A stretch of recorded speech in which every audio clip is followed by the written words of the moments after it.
都说皇帝的女人碰不得，我却非要应聘贵妃的御用催乳师。不仅如此，我还要让皇子公主都管我叫爹，只因我前世是一个儿科医生，却意外穿越古代。我穿越的第一天便被官兵押去砍头。情急之下，我一把扯下皇榜。在这个朝代，只要接了皇榜身份，便等同于钦差，这样我全家就暂时不用死。看到皇榜上的内容是去给贵妃催乳，我瞬间信心满满，这可是我的专业。不过官兵却不相信我，认为我只是垂死挣扎。就在此时，总兵大人的儿子忽然噎住了，眼看着就要不行了，我立刻冲了过去施展海姆立克急救法。很快，孩子吐出一个枣核，众人对我佩服起来。总兵大人也相信我能给贵妃催乳，甚至还亲自送我进宫。带我进宫的太监是朱公公，一进门便看见一个宫女过来，递给了朱公公一个糕点，这是皇后娘娘吃剩下的，给你尝尝鲜。朱公公一脸笑意，拍了宫女屁股一下，我立马察觉到不对劲，这俩人乃是对视关系，宫中禁止太监和宫女私通，可他们却丝毫不避讳我，这说明他们知道我活不长了，所以不怕我举报。我立马警惕了起来。朱公公带我来到了司礼间，见到了长侍大太监魏公公。魏公公语气不善：贵妃的病太医都没办法，你一个草民能有什么办法？我一看魏公公凶神恶煞的样子，就知道麻烦来了。魏公公可能是皇后的人，贵妃和皇后是死对头，宫里的所有乳娘都归皇后管理。贵妃不想让自己的孩子落入皇后手里，所以才发了皇榜。我要是表现得太厉害，恐怕很难见到贵妃，所以我装傻充愣地说道：区区催乳算什么？我家老母猪没有奶，都是我亲口做出来的。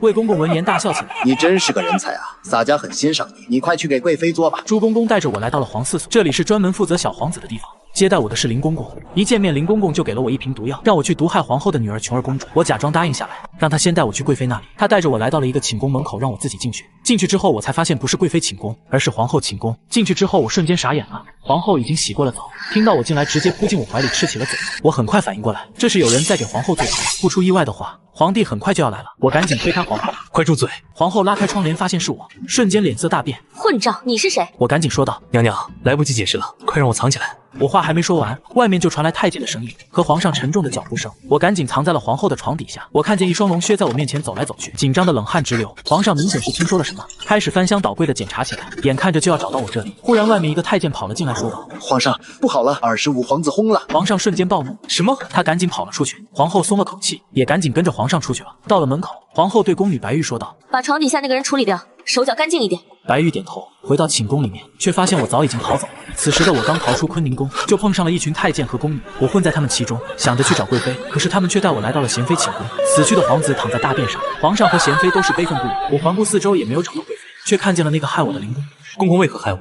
林公公冷哼一声：你倒是命大，你现在去告发皇后，说皇子是他毒死的。我瞬间无语，我不干，你当老子傻啊？林公公冷笑：你不干的话，洒家就送你上路了。我皱起眉头，难道这老太监还敢当众杀我不成？就在此时，忽然一个宫女抱着一个8岁左右的女孩跑了过来。陛下，娘娘，琼儿公主中毒了。皇上顿时大怒，质问到底是怎么回事。太医上前检查，说是中了鹤顶红之毒，无药可医。就在此时，林公公忽然从背后推了我一把，随后说道：陛下，是此人毒害公主，毒药就在他的身上，从实招来。我主动把毒药拿出来，告诉皇上是林公公害我。谁知林公公联合另一个宫女一起指证我。为了自证清白，我决定先把公主救活。我让太医院的人立刻准备新鲜的蛋清牛乳和木炭，让御膳房取3两绿豆、6钱甘草，急火煎熬成汤。只因我知道鹤顶红就是砒霜，成分是3氧化2砷，需要用蛋清和牛奶让砷元素形成沉淀，再加上活性炭的吸附，能够减少毒素的吸收。东西备齐之后，我用牛乳、鸡蛋和碾碎的木炭撬开公主的嘴，小心地灌了进去。几分钟之后，公主竟然吐出了一大口污秽之物。绿豆甘草汤给公主服下，半个时辰喝一次，喝到吐为止，能把公主从鬼门关救出来。众人顿时被我震惊得瞠目结舌，但此时林公公仍旧指认我。他说：治好公主纯粹侥幸，并不能证明下毒的人不是你。皇上看在我救活公主的份上，给我一次自证清白的机会，如果我解释不清，还是难逃一死。我心念一动，眼睛看向了皇后。皇后娘娘可以证明草民的清白。皇后一脸疑惑，她皱着眉头，此时也认出了我，她巴不得杀了我呢，怎么可能为我作证？皇上有些纳闷，问我皇后如何作证？其实我是皇后的远房亲戚，我怎么可能杀害皇后的女儿呢？众人都懵了，皇后也是一脸疑惑，她刚要反驳我，忽然看见我袖口里露出的一块红肚兜，她下意识地摸了一下自己胸口，这才明白这是刚才她跟我吃嘴子的时候不小心被我拽下来了。皇后知道我这是在威胁她，要是让皇上知道刚才我跟皇后干了什么，她这个6宫之主就算废了。所以皇后硬着头皮说：我的确是她的亲戚。可林公公和那个害我的宫女一口咬定就是我下的毒，就算我是皇后的亲戚，也无法证明清白。我看了一眼地上的呕吐物，说道：可以让太医鉴定一下公主是什么时候进食的，再查一下我是什么时候进宫的，就能还我的清白了。很快，结果便调查出来了。太医院的人查出来，公主用膳至少有2个时辰了，而我入宫则是在1个半时辰之前。也就是说，我在入宫之前，公主就已经中毒了。直到此刻，终于真相大白，我我指着林公公和那个宫女说道：“这瓶毒药正是林公公给我的，他让我加害公主，我不肯，他便诬陷于我。提炼鹤顶红的话，需要雄黄矿石，只要去林公公的宿舍里翻一翻，就知道是谁下的毒了。”林公公知道事情暴露，竟然当众刺杀我。危急时刻，禁军统领李辉一刀解决了他。敢在陛下面前行凶，真是放肆！杀掉了林公公后，皇上看中了我的才能，封我当了乳母司的司正，也就是主管皇宫内所有的乳娘，并且让我调查25皇子真正的死因。我提出，要想知道皇子的死因，必须要解剖。就在此时，我刚进宫遇到的那个魏公公走了出来。沈玉楼祖上是兽医，专门给老母猪缩奶的，皇上千万别相信。皇上一脸疑惑问我怎么回事。我一进宫，魏公公就要杀我，我为了自保，只好说是兽医。魏公公应该是怕我治好了贵妃的病，所以才为难我的，请皇上明察。听完我说的，魏星辰，此话当真？魏公公说道。皇上，是他胡说八道。我立马说道。皇上，朱公公可以作证。朱公公愣了一下，赶紧摇头。陛下，我没看见。皇上一脸的疑惑，而我只是淡淡的一笑。朱公公，你可真是贵人多忘事啊！魏公公要杀我的时候，你和那个宫女不是亲眼所见吗？朱公公和那个宫女是对视关系，而宫里严令禁止宫女和太监私通。我一旦举报他们两个，他们两个的下场就只有死。朱公公瞬间出了一身冷汗。之前带我进来的时候，以为我必死无疑，所以他把这茬给忘了。现在听我这么一说，他话锋一转：“陛下，我的确是看到魏公公要杀他。”魏公公一脸愤怒，简直是一派胡言！你们无缘无故，为何要构陷于我？皇上脸色一沉，怒道：“混账！你胆子不小，阻止大夫给贵妃催乳，你是何居心？莫非你见不得朕的皇子平安长大？”魏公公吓得直接跪在地上：“陛下，老奴冤枉，我从来没有要杀他。”皇上却根本不相信他的解释。这么多人指证你，你以为朕会相信你吗？来人！皇上正准备把他拖下去，我赶紧站了出来。陛下，此人阻止我解剖皇子，我怀疑皇子之死与他有关，不如先将他收入天牢，我慢慢的拷问他。皇上点了点头，将魏公公打入了天牢。皇上命我1个月之内破案，并且让我明天一早去给贵妃催乳，而且他还要亲自看着。这顿时让我有些发愁。我催乳的办法就是手法按摩，皇上要是在旁边看着，我肯定不好施展。现在只能走一步看一步了。我连夜解剖了皇子的尸体，最终得出结论，皇子是铅中毒。就在此时，一个宫女找到了我，说是贵妃娘娘有请。我立马带着我的宫女小桃红跟我一起前往。半路上，小桃红对我悄悄地说道：“大人，这不是去贵妃寝宫的路，前面是庆妃娘娘的寝宫。”我脸色顿时一变，难道又是一场阴谋？从桃红的口中我得知，庆妃的儿子和死去的皇子年纪相同，但是庆妃的儿子腿脚不好，失去了做储君的资格。如果他把同龄的皇子都杀掉，那么他的儿子即便是腿脚残疾，也有可能会被立为太子的。想到这里，我立马觉得前方危机重重。我和带路的宫女说腹中不适，要去上个厕所。趁着机会，我和桃红一溜烟的逃了。为了避免夜长梦多，我让桃红赶紧带我去贵妃的寝宫。结果到了贵妃寝宫门口，却被贵妃的侍女给拦住。这侍女和桃红是宿敌，这一次真是冤家路窄。侍女从我身上索要了1块玉佩，却还是不肯放我们进去。我火冒三丈，告诉侍女一定会让她付出代价。可侍女却丝毫不以为意，一直让我在门口等了足足2个时辰，这才打开大门让我去见贵妃。而且侍女还警告我别乱说话，胡说八道对我没有什么好处。我冷笑一声，此时已经记上心头。我对贵妃行了个礼，让贵妃把皇上请来，让皇上当面看着。很快，皇上来到了贵妃寝宫，让我开始催乳。我给贵妃诊脉之后说道：“娘娘的身体有些特殊，不仅需要药物的配合，还需要手法刺激。”皇上顿时大怒：“放肆！你还敢碰贵妃的金枝玉体不成？”我赶紧解释：“陛下，贵妃的情况必须要手法刺激才行，臣不敢碰贵妃娘娘凤体，所以想了个折中的办法，找一个和贵妃娘娘体型相似的侍女，我在这个侍女身上施展手法，侍女学习之后再给娘娘催乳。”贵妃点了点头，说：“这个办法不错。”随后，她便看向了刚才勒索我的那个侍女，那侍女的脸色瞬间就难看了起来。她跪在地上，求贵妃娘娘放过她的清白身子，要是被我碰了，以后还怎么出宫嫁人？贵妃却不给她机会，告诉她如果不同意的话，就去当禁军刷公桶。侍女含着泪躺到了床上，而我则是钻进了她的被窝，进行了一系列不可描述的手法操作，不仅占尽了便宜，还把她勒索我的玉佩拿了回来。皇上看得有些不耐烦，就先走了。侍女从被窝里出来之后，含着泪跑了出去。我对贵妃说道：“娘娘，刚才我只是为了报仇，要想真正让您有奶水，还是需要我亲自操作。”贵妃大怒：“你大胆！你可知道你骗了本宫是什么后果？”娘娘息怒，微臣确实能给娘娘催乳，一次就见效，立竿见影。贵妃现在担心孩子被皇后抢走，所以还是答应了我的办法，并且让我晚上3更偷偷的来。贵妃担心皇后找她麻烦，所以让我把小皇子先抱走。皇后听说这件事之后，立马来到皇四所的门前要冲进来，好在禁军统领在门外拦着。娘娘，微臣只听命于陛下，小皇子正在洗澡，请娘娘稍等。皇后大怒，非要硬闯，就算是禁军统领也不敢碰皇后。进去之后，皇后看见我正在给皇子割肚脐，皇后立马大喊，说我要谋害皇子。侍卫们都拔剑相向。就在此时，皇上驾到，询问发生了什么。陛下，微臣正在给皇子洗澡，处理肚脐。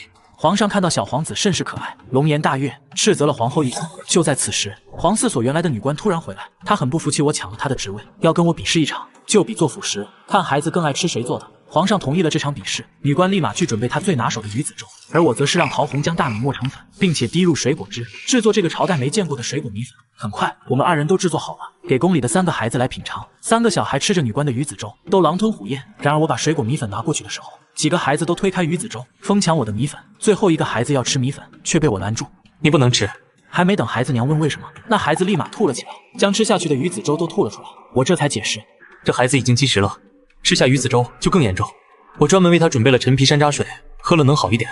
孩子喝下了陈皮山楂水之后，明显好了许多。众人对我赞叹不已，我不仅获胜了，而且是全方位碾压。可女官仍旧不服气，带着一大堆诰命夫人跪在地上，说我一个男人不适合管理乳母，请皇上收回成命。我见状对皇上说道：陛下，救活公主我还没要赏赐，现在斗胆要个赏赐。这位女官腰细臀大，一看就好生养，臣甚是喜欢。臣请求皇上给我2人赐婚，至于谁当这个官儿，那就是我们2口子自己商量了。女官顿时脸色大变，指着我说我不要脸。我说：窈窕淑女，君子好逑。我看上你了，怎么就不要脸了？皇上点了点头。沈清救了公主是大功一件，这个要求不过分。女官吓得扑通一声跪在地上。陛下，贵臣还没有婚配的打算，请皇上三思。我立马说道：陛下，我和他都是喜欢孩子之人，日后成亲一定会子孙满堂，还请皇上成全。我冷笑起来，心中暗道：你不是要当司正吗？我直接娶你。眼看着皇上就要同意，女官脸色大变。陛下，司正一职还是让他担任吧，微臣愿意辅佐他。我这才满意的点了点头。陛下，既然如此，那就等我们培养感情再说吧。仁弟也看穿了我的小心思，同意了我的说法。人都走了之后，我对女官说道：以后别惹我，否则我见你一次娶你一次。女官被我欺负的哭着跑开了。我和禁军统领李辉一起来到了天牢，审问魏公公。谁知魏公公是个硬茬子，言行之下竟然也不招供。李统领说这人不好审，打了半天也不肯说。我冷哼一声，让人把他裤子扒了。要是再不说，那就要上点邪恶的手段了。魏公公闻言立马就招了，说毒害皇子的就是庆妃。魏公公写下了认罪书交给了我。随后我回到了宫中，趁着夜色进入了贵妃寝宫。我把贵妃的窗子打开，因为刚才进来的时候看到一个鬼鬼祟祟的身影，生怕贵妃寝宫有内奸。贵妃进了被窝，让我抓紧时间。随后我开始给贵妃催乳。就在此时，门外有一个人影正在往里偷看，正是之前索要我玉佩的宫女。她眼神露出一丝恨意，随后她将这件事情告诉了皇后。皇后立马带人来到贵妃寝宫，小月赶紧拦住皇后，可惜被皇后一脚踹飞。皇后闯入寝宫内，掀开贵妃的被子，质问：你床上藏着的臭男人呢？贵妃冷哼一声：皇后娘娘别乱说话，诬陷臣妾，臣妾可是要去告状的。皇后找了半天也没有找到我的身影，殊不知我刚才就已经翻窗逃走了。而被我治疗了之后，贵妃已经有奶水了，她顿时激动不已，赶紧差宫女让人把皇子接回来。此时我刚回到皇四所，女官已经靠着睡着了，皇子放在提篮里也睡得很香。我把提篮藏在桌子下面，随后拍了女官一下，激动地说道：皇子都不见了，你怎么把皇子给弄丢了？女官吓了一跳，急得都快哭了。皇子明明就在这里，现在怎么办？我告诉她，要是找不到皇子，她就要脑袋搬家。女官急得求我帮忙，我说我有一个祖传秘法，需要美女舌尖一滴血。女官立马同意，那就用我的吧。随后我便和女官吃起了嘴子。就在此时，贵妃的侍女进来说要抱走皇子，我和女官赶紧分开。随后我抱起地上的皇子交给了侍女，女官这才反应过来，原来我刚才是骗她吃嘴子。你无耻！我怎么无耻了？你就说我找没找到皇子吧。女官气得脸红着跑了出去。女官的相好是个侍卫，此时她正在后宫入口处等着女官。结果2个侍女出来的时候，小声嘀咕说女官和我在宫里吃嘴子了。侍卫闻言顿时大怒。等到女官出来的时候，侍卫要去拉她的手，结果被女官拒绝。侍卫大怒：我只是碰你的手，而他碰的可是你的嘴。女官脸色难看了起来，告诉侍卫：你们家又没有提亲，我和你只是普通朋友，以后对我放尊重点。说完之后，女官便愤怒离去。第2天，朝堂之上，皇上正在给文武百官开会，他遇到了一个棘手的问题。有一个燕国的公主怀孕9月，眼看着就要生产，却来到了他们这里，要让皇上找大夫给她接生，否则就要皇上归还之前借走的3个城池。皇上不想还，便把问题交给了太医院。可经过太医院鉴定，公主怀的是个死胎，要是强行生出来，只能1尸2命。随后皇上便想到了我，让我来解决这个问题。在文武百官等我的时候，和公主一起来的使臣说道：听说贵国能人辈出，我这里有一面坚固的盾牌，若是有人能够击穿，我国愿意奉上50万两白银；若是无法击穿，贵国便输给我50万两。使臣说了一下规则，可以用任意武器，但是只有3次机会。皇上让大家进行尝试。第一个出场的是女官的老相好，她拿起锤子，用尽全力砸下去，可盾牌毫发无损。第二个出场的是李统领，李统领用刀劈下，竟然只留下了一道痕迹，众人顿时吃惊无比。这么坚固的盾牌谁能打破？我到门口看到了这个情形，立马让太监去给我找来一些浓醋，只因我看出这盾牌外面镀了一层锡，所以才会如此坚固。浓醋和锡发生反应，便能腐蚀这块盾牌。我走上大殿，告诉皇上我能破开这面盾牌，而且还是赤手空拳。使臣不屑一顾，说我口出狂言。我说这是我朝武功秘籍七伤拳，伤人先伤己，威力无穷。各位看好了，我拿起盾牌，悄悄地在上面涂抹了浓醋。随后我拖延时间等着化学反应，他们等得有些不耐烦了，催促我动作快一点。我一拳打在盾牌上，直接将盾牌打出了一个窟窿，全场震惊。皇上大喜，要重重的赏赐我。我拿出全谱高价卖给了使臣，使臣输了50万两，只能吃下这个哑巴亏。随后皇上让我检查怀孕的公主，我发现公主胎位不正，恐怕要进行剖腹产。在这个年代还不能做到无菌技术，所以剖腹产难度非常高，但是可以试一试，只要能搞定9斤，加上我速度够快，孩子一定能顺利出生。果然，这位庆妃的二哥，也就是当今的国舅爷，这老狗还真不是个善茬。我刚一到酒房，就想置我于死地。起初端上来蜂蜜水，我还没当回事，后来听说酒席上要请我们吃烤鸭配野山葱，我一下就明白了，蜂蜜加野山葱，这是剧毒啊！但就他这2下子，这不关公面前耍大刀吗？不过有一说一，不愧是京城最大的酒坊。酒坊很大，不仅酒类齐全，酒糟粮食也是相当的多，只需要简单改进一下设备，蒸馏技术不算难题。先前我发现了角落里有不少发霉的粮食，当时就将粮食还有我需要的纱布捅破，一并要来。没用多久，我就成功捣鼓出来1小瓶酒精，连带着提纯出来一批头孢抗生素。今天我要给这位国舅爷的生日画上一个圆满的问号。酒席上，国舅爷果然一个劲的让我多吃野山葱。我借着不好意思的名义，给国舅爷和他的军师老杨都亲手包了烤鸭卷，将我精心提炼的头孢，让这俩老小子一口一个干进胃里。毕竟头孢就酒越喝越有嘛。没用多久，这俩人歪歪扭扭像跳秧歌似的站都站不稳。我知道时机成熟了，赶紧辞别国舅爷，带着李辉2人跑路。国舅爷来到茅房，老杨，我胸口闷，喘不上气来。老杨脸色微变，国舅爷，我来扶你。老杨刚要去扶，结果2人双双倒在了地上。回到宫中后，我将剖腹产的事告诉了内姓公主。这公主也是破罐子破摔，毕竟以她的情况，只能死马当活马医了。只是我屁股还没坐热，国舅爷的死讯传回了宫中。庆妃震怒之下，一个劲的要求皇上治我死罪。皇上只好把我叫去问话。我在路上使了个心眼，让人把魏星辰的罪状送给贤妃。今天我不仅要自证清白，还要干掉庆妃。到了寝宫，庆妃果然率先发难。沈玉楼，你害我兄长，你可知罪？我直接一手装傻充愣，自信不可能有人查得出来是我干的。庆妃娘娘，此事并非微臣所为，臣不敢领罪。皇上眉心直皱，当下命令仵作们直接验尸。开玩笑，头孢配酒，本质上来讲根本就不是中毒。这骚操作你们这帮古代人能见过就怪了。几个仵作将尸体解剖后，仔细的检查了一番。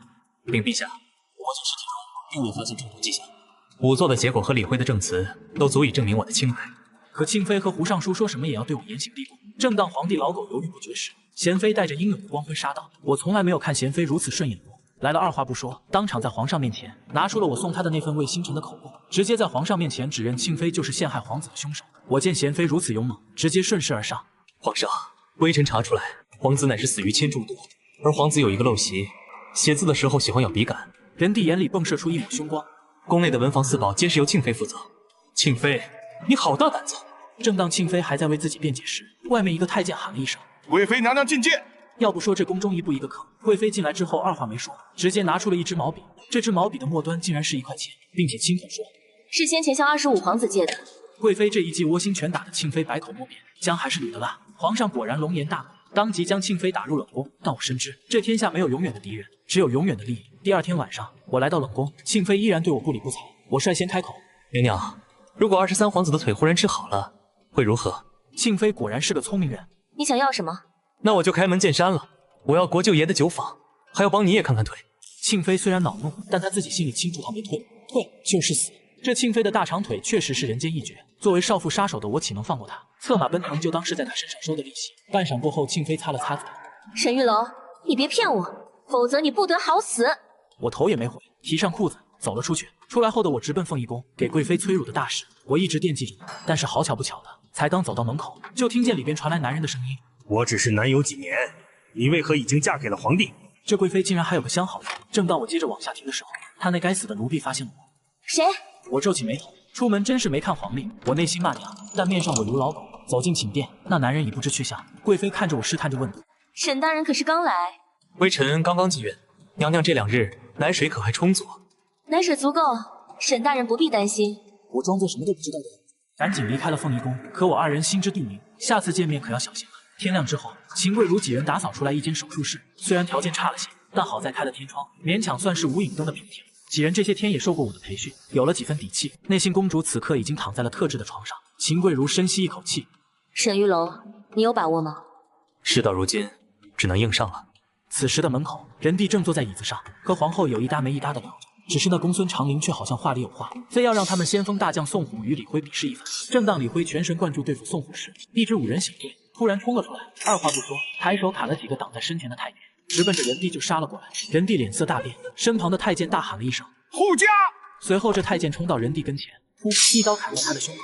这小太监当场毙命。慌乱之下，人帝胡乱拉扯，竟将皇后拽到身前，眼看散着寒光的大刀就要落在皇后的俏脸上。忽然几个太监从旁冲出，合力将刺客撞翻过去，不过刀锋还是划在了皇后的胳膊上。慌乱之中，一个刺客看准时机，抬手一刀刺在了人帝身上。屋内，我和秦贵如听到了外面的声音，但我身为医生，这个时候天塌下来也与我无关，这点医生的职业操守还是有的。我手脚麻利，指挥着众人擦汗、剪刀、开水。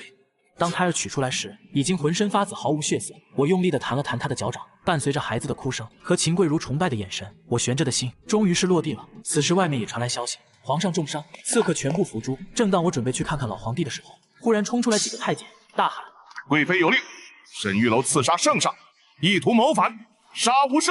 哎呦卧槽！贵妃这灭口的时机掌握的真乃天人也，不就撞见你私会你老相好的了吗？我还没有要挟你呢，不愧是贵妃娘娘，下手真是果断，够歹毒。来不及多想，我拔腿就跑。但是这宫中任凭我怎么跑，终归是人家贵妃的地盘。急中生智的我直奔皇后寝宫，正巧皇后在屋里一片乱杂发着脾气，伺候的人都退得远远的。我抓住剑鞘，翻墙进屋，关门，一气呵成。皇后吓了一跳，沈玉楼，谁让你进我寝宫的？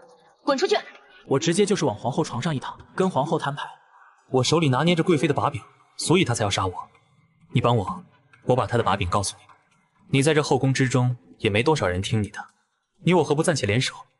此刻皇帝正陷入昏迷，若是我教你刑侦之法，你为皇上缝补伤口，岂不大功一件？皇后思量再三，终是被我说动，亲自前往寝殿为皇上缝补伤口。只是这贵妃真不是吃素的，找了我半天没找到，却是发现了皇后的异样。这缝补伤口的手法，整个后宫只有我会。当即让他的父亲以探讨国事牵制皇后，自己则带了大批人硬闯皇后寝殿。不过我却不着急，稳如老狗的我得知了贵妃已经领人前来，当即吩咐皇后的心腹白玉，请来了庆妃之子23皇子赵婴。说到底，这位皇子文韬武略，胸有乾坤，他知道我是他最后的希望，他当即便站在寝殿前与贵妃对峙。谁敢擅闯，杀无赦！贵妃脸色铁青，要是别人，他还真就不在乎。可偏偏这位皇子，他还真不敢得罪。但是此时若是能在皇后寝宫中将我搜出来，又能杀我灭口，又能扳倒皇后，所以即便是冒着得罪皇子的风险，也要闯进去。贵妃一狠心，向前一步。赵婴，莫非你连本宫也要杀？赵婴丝毫不虚，同样提剑上前一步。你可以试试。我在皇后的大床上听见声音，顿时一拍大腿，不愧是我的好大儿。贵妃实在没办法，咬着银牙带人退了下去。随后我就一直老老实实躲在皇后大床上，整个后宫哪都没有这张床安全。晚上与皇后大被同眠，她嘴上说着不愿意，但身体却诚实的紧。也罢，我就吃点亏，便宜她了。第二天一早，皇上悠悠转醒，别的不说，皇后绝对大功一件。至于我嘛，就跟被资本家画了个大饼一样，就说要赏赐我，但打的全是空头支票，连一个钢镚也没见到。我返回乳母司照看内信公主和她的孩子，可是李夫人却突然找到我，扑通一声就跪在了我面前。原来是李辉抓住了公孙长林，却审不出来证据，情急之下打断了公孙长林的双腿。现在公孙长林告到皇上那去，要让李辉以命抵腿。这公孙长林也是活该，打得轻，连他第3条腿一块打折啊！光打2条干什么？我匆匆来到大殿，皇上和李辉正在跟公孙长林等人做赌注。公孙长林毕竟断了双腿，只想求一个比试的机会，为他乌林国整点本钱。看见我，他恨得牙痒痒。之前就是我坏了他的事，没想到吧，我又来了。今天的赌注是尼龙江的归属，这条江的重要不言而喻，不仅是军事要地，更是百姓赖以生存的江水。而比的就是殿前的那口九足巨鼎。人帝询问诸人：诸位爱卿，门口的九足鼎有多少斤？回禀陛下，具体没有测量，但至少要8、900斤。由于李辉直言举不起来此巨鼎，再三思索了下，只能让体型与那宋虎相近的郑非凡前来一试，就是秦贵如之前那个相好。可这小子真够拉胯的，仅仅将巨鼎拿起，脸就涨得跟猪肝似的。而那宋虎却直接举过头顶，足足坚持了几秒钟，把鼎一扔，离郑非凡只有巴掌那么远，直接吓得郑非凡尿了裤子，彻底丧失了配偶优先选择权。毫无疑问，第一场公孙长林赢了，而第2场则是宋虎与李辉掰腕子。李辉毕竟闯了祸，害怕陛下不爽，于是在发力上用了一股巧劲，顿时就将宋虎按在了桌子上。可他掰完后脚步虚浮，我赶紧过摸了摸他的脉搏，叮嘱他10日之内你不能再用力了。第二局理亏影响，虽然有些出乎公孙长林的意料，但毕竟现在人地这边已经无人可疑，他好像已经看到尼龙将划进自己家的版图。而第3局则是由我出战。你来，你确定吗？公孙长林明显没看得起我，但是前2局都是由公孙长林出题，这局就由我来出题。很简单，比捏鸡蛋，将鸡蛋握在手里，紧贴手心，必须五指发力将鸡蛋捏碎。到底不是现代人，这公孙长林满口答应下来，可真到了捏鸡蛋的时候，傻眼了，怎么捏不碎呢？就连举900斤巨鼎的宋虎都没捏碎。而在众人的注视下，我抬起手，用力一捏，鸡蛋应声而碎。可这公孙长林显然不是个好糊弄的主。你让我们捏生鸡蛋，你捏的这里面分明是熟鸡蛋，耍赖呢你！我搓了搓下巴，想不到这使臣坐着凳子，智商还占领高地。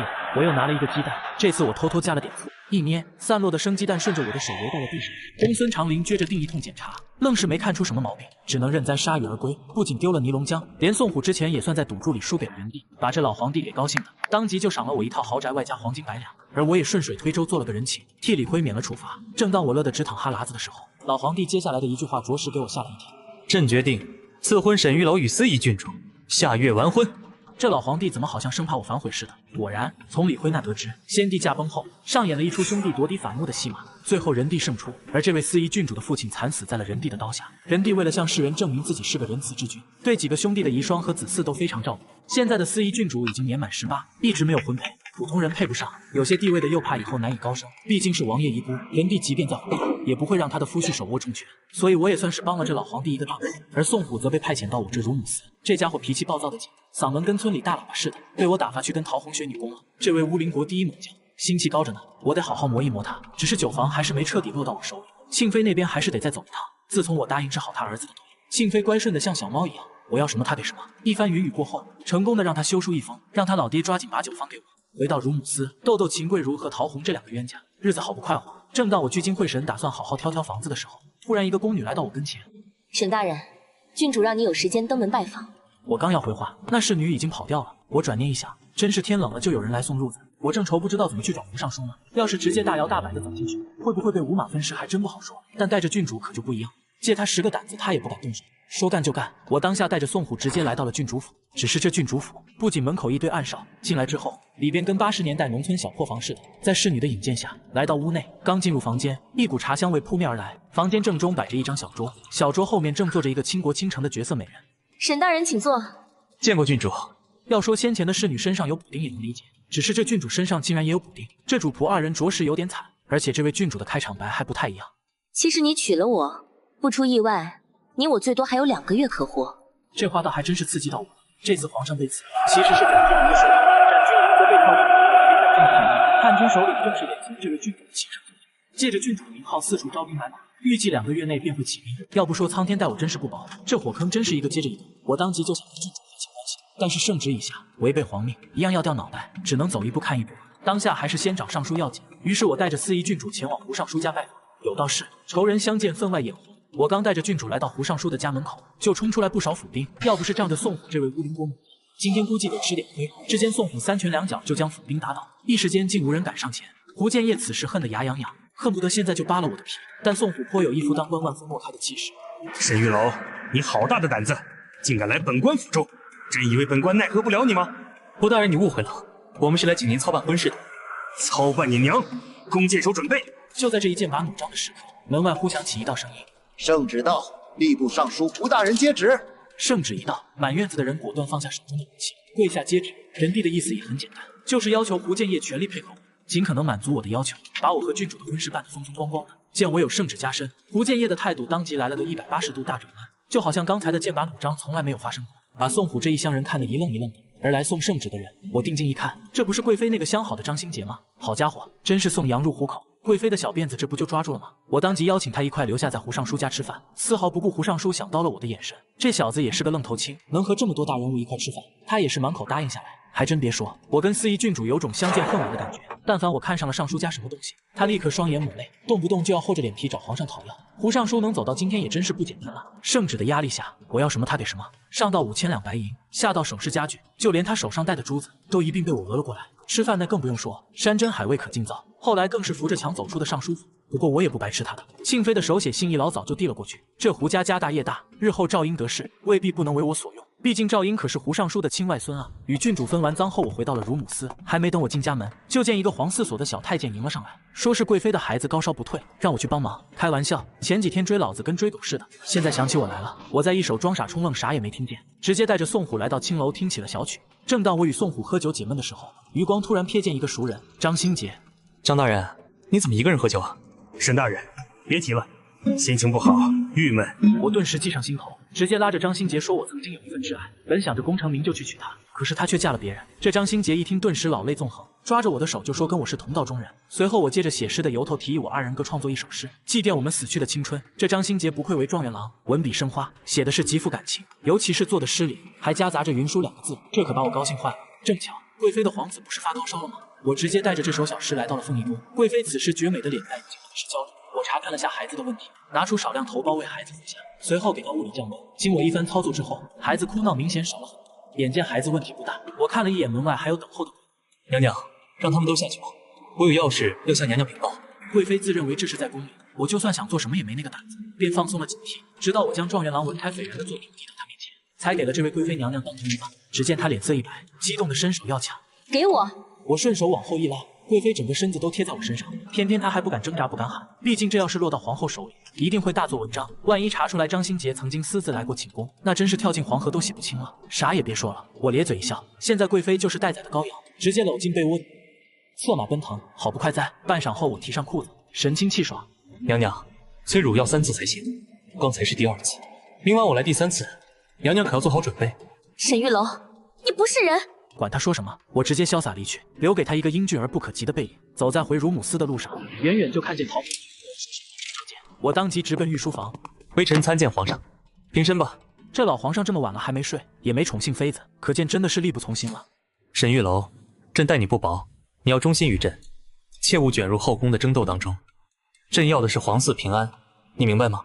我明白了，这老皇帝是怕我有朝一日卷入后宫争斗，凭我的本事难以叫他心安，这才深夜叫我过来拉拢我，让我和李辉一样只忠于他一人。我嘴上满口答应，心里早就问候他老娘了。这么多次把我当枪使，以为老子傻啊？除此之外，当今的朝堂之上还没有合适的太子人选，这也是让这老皇帝糟心的一件事。上次遇刺，若真是一命呜呼，这朝堂可就要大乱了。于是我趁着这个机会，将赵英的腿疾有望康复的消息告诉皇上。老皇帝顿时满脸激动，只因这些皇子当中，只有赵英最具储君之姿，若不是腿疾，恐怕早就立为太子了。不过我也有我自己的打算，司仪郡主他舅舅的事我可不敢忘。当即我便提出希望内务府和兵部能全力配合。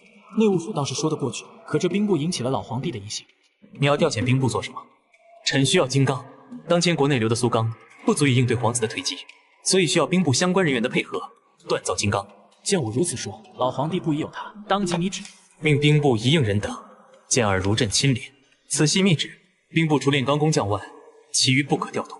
我接过圣旨，有些无语，这老东西心眼真多啊！除工匠外，其余不可调动，还怕我谋反不成？除此之外，老皇帝听说赵英的腿疾有望恢复，当下暗示我关于庆妃毒害皇子的案子就不要再追究了。想想也是，若是赵英的腿疾真的恢复，作为赵英的母亲庆妃，确实不能赶尽杀绝。我满口应允下来，这老皇帝今晚心情似乎不错，将先前25所失职的太监宫女也一并赦免。回到乳母司，我将赦免的消息告知陶红，她激动的非要亲我一口，一口奶行，我上去就是一顿法式湿吻，有便宜不占王八蛋。只不过第2天一早，老子眼屎都还没撑开，那老皇帝就又召见我，说是小皇子病情又严重。我赶紧赶到凤仪宫，还以为是怎么回事呢。一番查探下来，也就是吃鸡食了。但我眼睛一转，借机赶紧发挥。陛下，皇子乃是腹痛，最好的办法就是胶州特有的七星面给皇子服下，能立竿见影。可京城离胶州往返最少也要3天，只有庆妃，她本就是胶州人，以前也给皇上磨过七星面，只是庆妃深陷毒害皇子一案，想放她出来也没有合适的借口。这一来，寝殿里反而陷入了尴尬。沈清，皇子被害一案，你调查的如何了？我知道，昨天刚说不要让我继续追查下去，今天又提起来，这老皇帝是要我陪他唱双簧。我当即应道：回陛下，皇子是慢性中毒，并不能完全认为是人为下毒，只是因为皇子爱咬笔杆，而笔杆上又有些人不能吃的东西，久而久之才会中毒。老皇帝立马借坡下驴，那就是不能直接证明庆妃就是下毒之人了。既然如此，传令下去，宫内所有人禁止咬笔杆，赦免庆妃，立刻回宫制作七星面。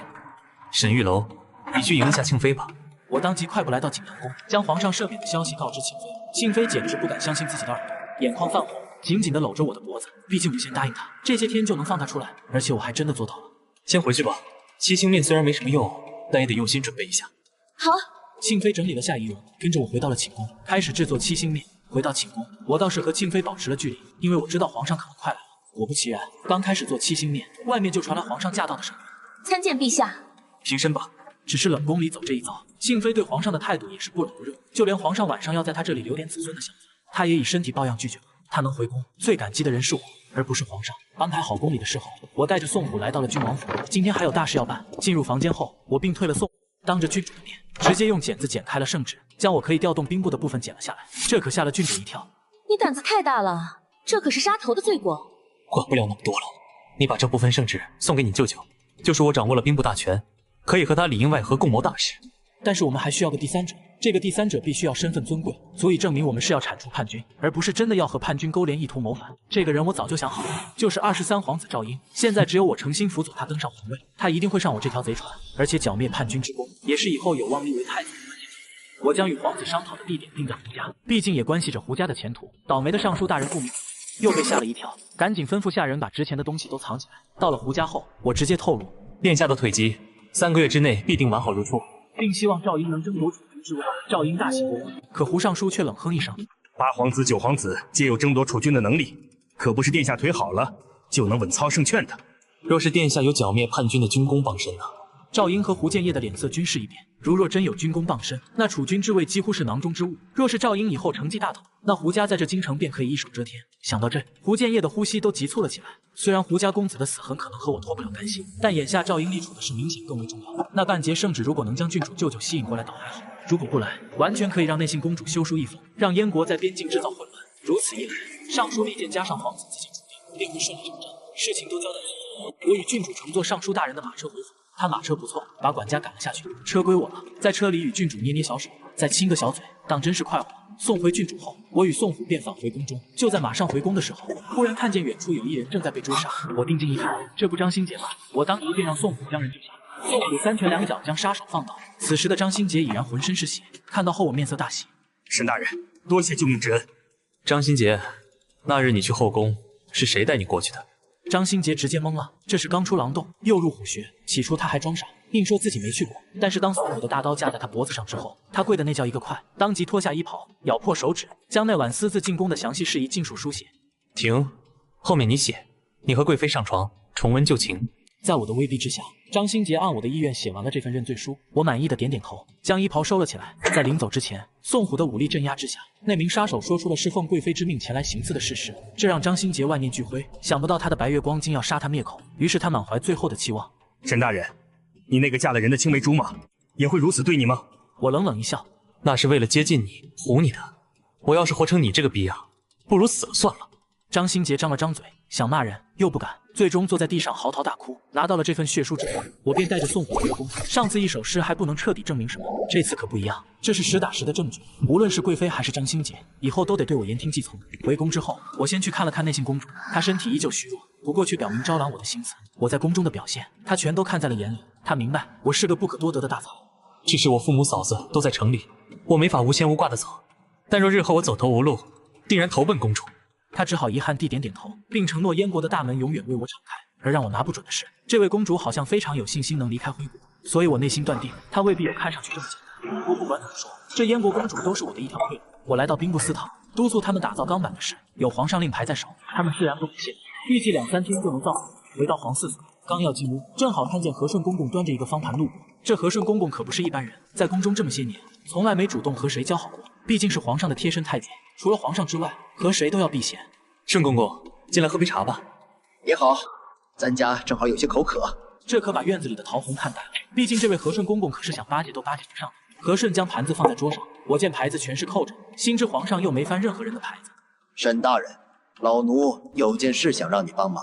我就知道他进我这皇嗣所，绝不是无缘无故，当下便应承下来。老奴当年净身没净干净，阴雨天常常作痛，又不敢找太医看，就想着让沈大人看看还有没有机会治愈。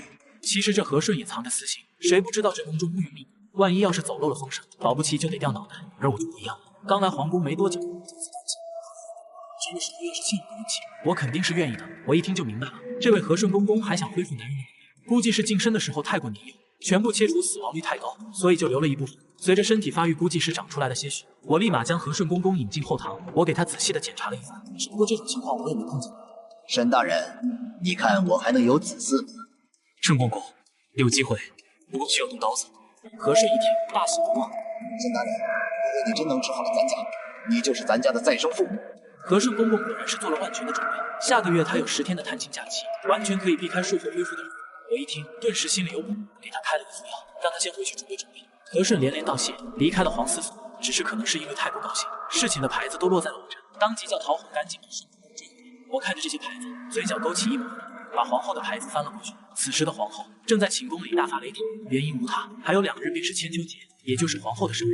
可宫里迟迟不见布置，半年前贵妃生日，可是提前7天就布置起来了。如今贵妃诞下皇子，内务府这帮奴才分明就是冷落她做给贵妃看的。如果她的生日草草了事，那贵妃岂不要笑掉大牙？就在此时，宫外传来宫女的声音：“娘娘，沈大人来给您换药了。”她微微皱了皱眉，宣我进来。我踏进寝殿，好家伙，这脾气发的可是真不小，满地的碎花瓶。微臣参见娘娘。换药吧。是。我拆开纱布，娘娘很痛吧？你会关心我？那是自然。有的人娶了红玫瑰，多年以后，红色就是墙上的蚊子血，心里惦记的还是她的白月光；有的人娶了白玫瑰，久而久之，白色不过是粘在衣服上的一颗米粒，红色则是心口上的朱砂痣。所以，爱而不得才是最美好的。娘娘便是我的白月光。不许再说了。一路从王妃到皇后，哪里听过这种情话？更别说懂得什么是爱情。被我这么一说，她仿佛是打开了一片新世界的大门，说的她心跳逐渐加快。为皇后包扎好后，我从怀中掏出一枝花，折成了戒指的样子，拉起皇后的手，戴在了她的无名指上。任何鲜花在娘娘面前都会凋谢，能为娘娘绽放一刻，已是她的福气了。此时，皇后看向我的眼神已经温柔的能牵出手来。皇后咬了咬嘴唇：“你先退下，3更再来。”我知道今夜已经彻底打开了皇后的芳心。入夜3更，我准时来到坤宁宫翻墙而入。但是越是这个时候，越要拿捏她一下。此时皇后已经洗干净，躺在床榻上，周遭伺候的下人也已全部都到。见我过来，她将被子慢慢拉开，我强忍着鼻血喷张，缓缓为她盖上了被子。什么意思？你白天说的话不就是为了这个吗？我脸色一变，原来我在娘娘眼中就只是贪图美色之辈。说罢，我起身便要走，皇后慌了神，赶紧拉住我。本宫不是那个意思。我转过头来，娘娘，你换身宫女的衣服，跟我走。鬼使神差的，她竟真的换上了宫女的衣服，与我来到了冷宫。在今夜之前，她从来不敢想自己还会有如此大胆的一天。我将她搂进怀里，我要告诉你，我不仅是只惦记你的身子，哪怕陪你看星星月亮，我也已经很开心了。皇后有些不敢看我。我知道我们一辈子无法在一起，但我的心里是很欢喜的，就像即便在尘埃中也要开出的一朵花。我的话让这位皇后娘娘心跳不止，怔怔地看着我，抓着我的领子就吻了上来。沈玉楼，本宫命令你现在宽衣。我搂着皇后细细品味，今晚的月亮真是又大又白，要不说和顺能成为万人巴结的对象呢。他提醒皇上，2日之后就是千秋节，小皇子的御膳也可以交给我来做。除此之外，还提点皇上，我的父母家人还软禁在客栈之中。皇上一愣，要不是和顺提醒，他还真给忘了。那就让沈玉楼接走他的家人吧。帮这太监还真帮对了，他的一句话比什么都好使。第2日一早，皇后看着天花板出神，白玉也已经知道昨晚皇后与我夜不归宿。就在这时，人递的礼物到了，10几盆花，什么品种都有。以往这个时候，皇后都是无比欣喜，可今天只是命人将花搬到后院去，没多看一眼，反而让白玉想办法将我送她的那枚戒指保存的更久。一大早上，和顺就把我父母家人已经得到释放的消息告诉我。我大喜过望，立刻出宫。只是没想到，到了客栈的一件事，我爹就让我脱裤子。我立马反应过来，爹，你放心，我没当太监，我现在是皇嗣所副长侍，照看皇嗣的日常起居。见我这么说，只是不知道我什么时候突然会照看孩子了。直到我将大嫂的孩子抱过来，熟练地拍出了几个屁，几人这才半信半疑。随后，我将我与司仪公主订婚之事告知他们。老爹激动地跪在窗边，真是祖宗保佑，我沈家终于有出头之日了。我将他们安顿在新买的府邸，将酒精提取的手艺交给嫂子。等过段时间，医学领域普及酒精后，这个酒坊就要开始盈利了。在皇后生日这一天，我来到了宫里。老太监问我：“你就是沈玉楼？”我看他没事，你是？他觉得我眼里没有他这个正室。我本不想搭理，但是面子上要过得去。拜见陈公公。他警告我，爬得越高，摔得越狠。我表面应付。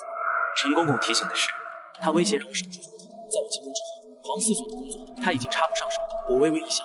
陈公公教训的是，他爱说什么说什么。我懒得理。千秋宴会正式开始，人弟他们兴致缺缺，都等着我工作说什么回事。我带着食盒走上去，是一些水果米粉，加了各种各样的水果汁。人弟说我们也尝一尝，多准备了一些，给陛下和娘娘品尝。陈公公国事十分不爽，陛下不如先给陈公公尝一尝，陈公公舌头那可是一绝。人弟有点惊讶，让陈公公品尝我的菜。他尝后摇了摇头，他说我用的是陈米，用葡萄汁代替龙珠葡萄，小孩子不适合吃，完全哗众取宠。本来大家都看好我的水果米粉，这时候瞬间都放下了勺子，他们都觉得陈公公的舌头名不虚传。人弟问我，你觉得陈公公点评的怎么样？我只是笑一笑，下次吸取教训。陈公公觉得奇怪，我竟然不还嘴。人弟刚要说话，突然脸色有变，说道：和顺，扶朕起来，不行了，快去拿公桶。和顺脸色大变，让众位娘娘退下。我刚要走，陈公公叫住我，陛下是吃了你的米粉才拉的肚子。我很淡定，各位都吃了米粉，为什么只有陛下有事？陛下吃得多，太医诊断完毕，再定你的罪。我冷漠站在一旁，陈公公真是找死，一定找机会收拾他。人弟这一下午一直在拉，开了药也于事无补，他们都手足无措。李辉建议让沈大人试试治拉肚子。人弟问我有没有什么妙招，有方法，但是不好施展。朕乃天子，还有什么是朕做不到的？古书中的方子可以只能复习，语境和用效，但需要人配合。怎么配合，朕都转过。需要一个人品尝陛下夜香，详细描绘出苦味和酸味的比例。我说完了后，大家都看向陈公公，他脸色骤变。他就是为了报复奴才。沈玉楼一派胡言。你不愿意？若是能治病，奴才10000个愿意。可他只是报复奴才。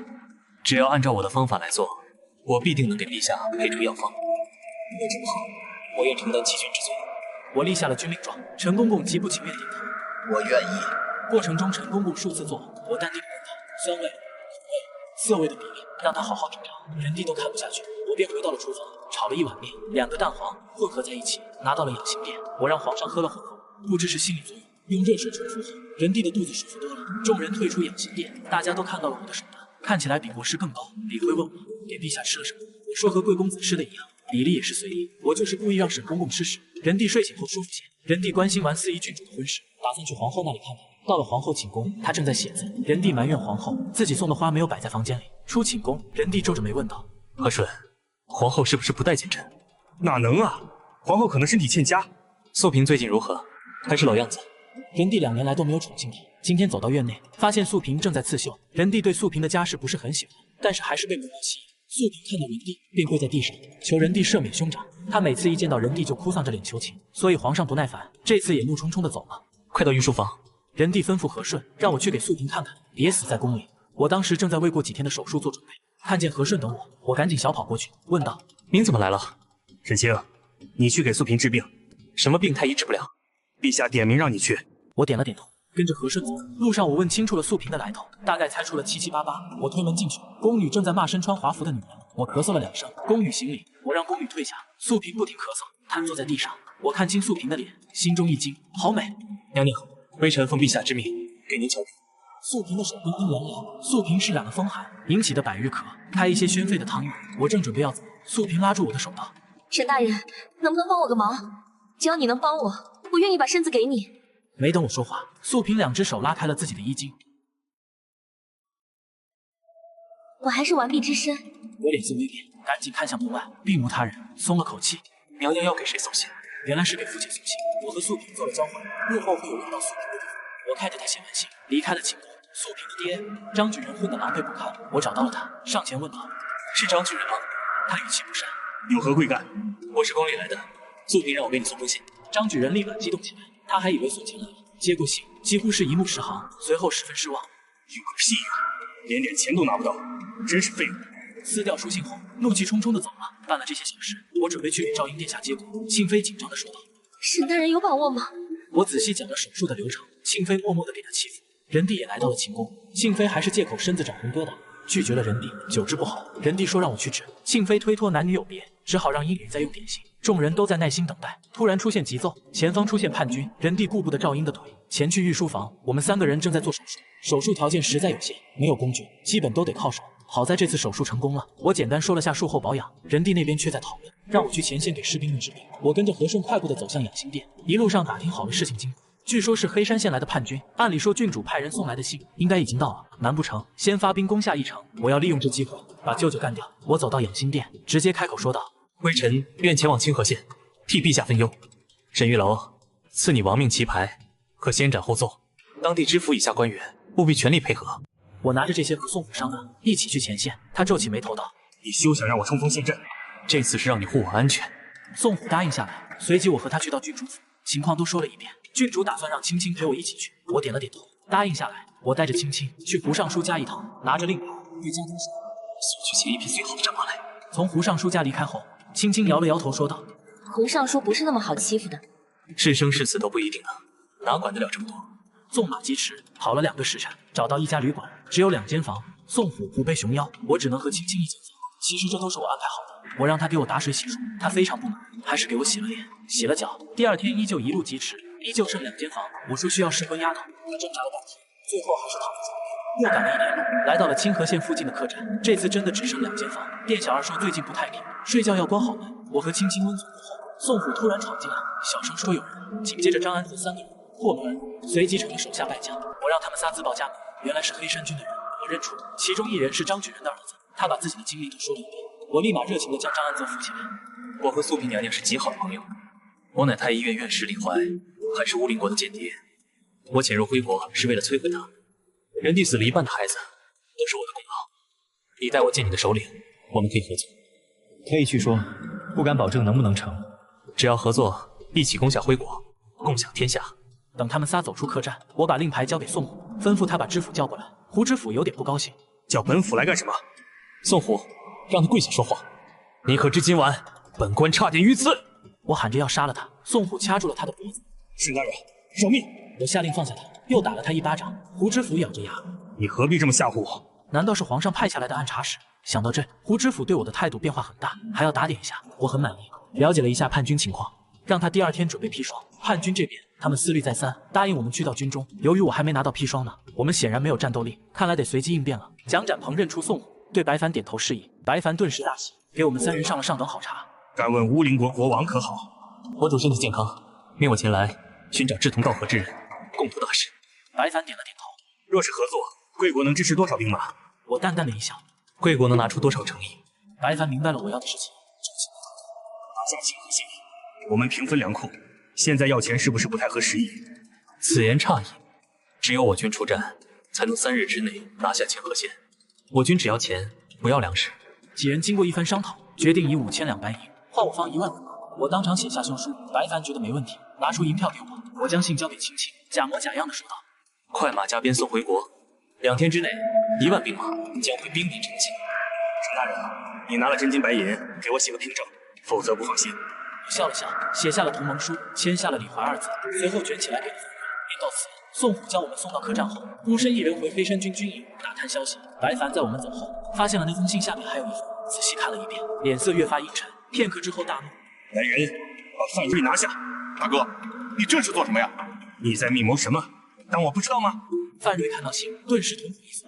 我写的是一起在京城设埋伏，歼灭白凡。白凡早就怀疑他有2心，自此确定了这个想法。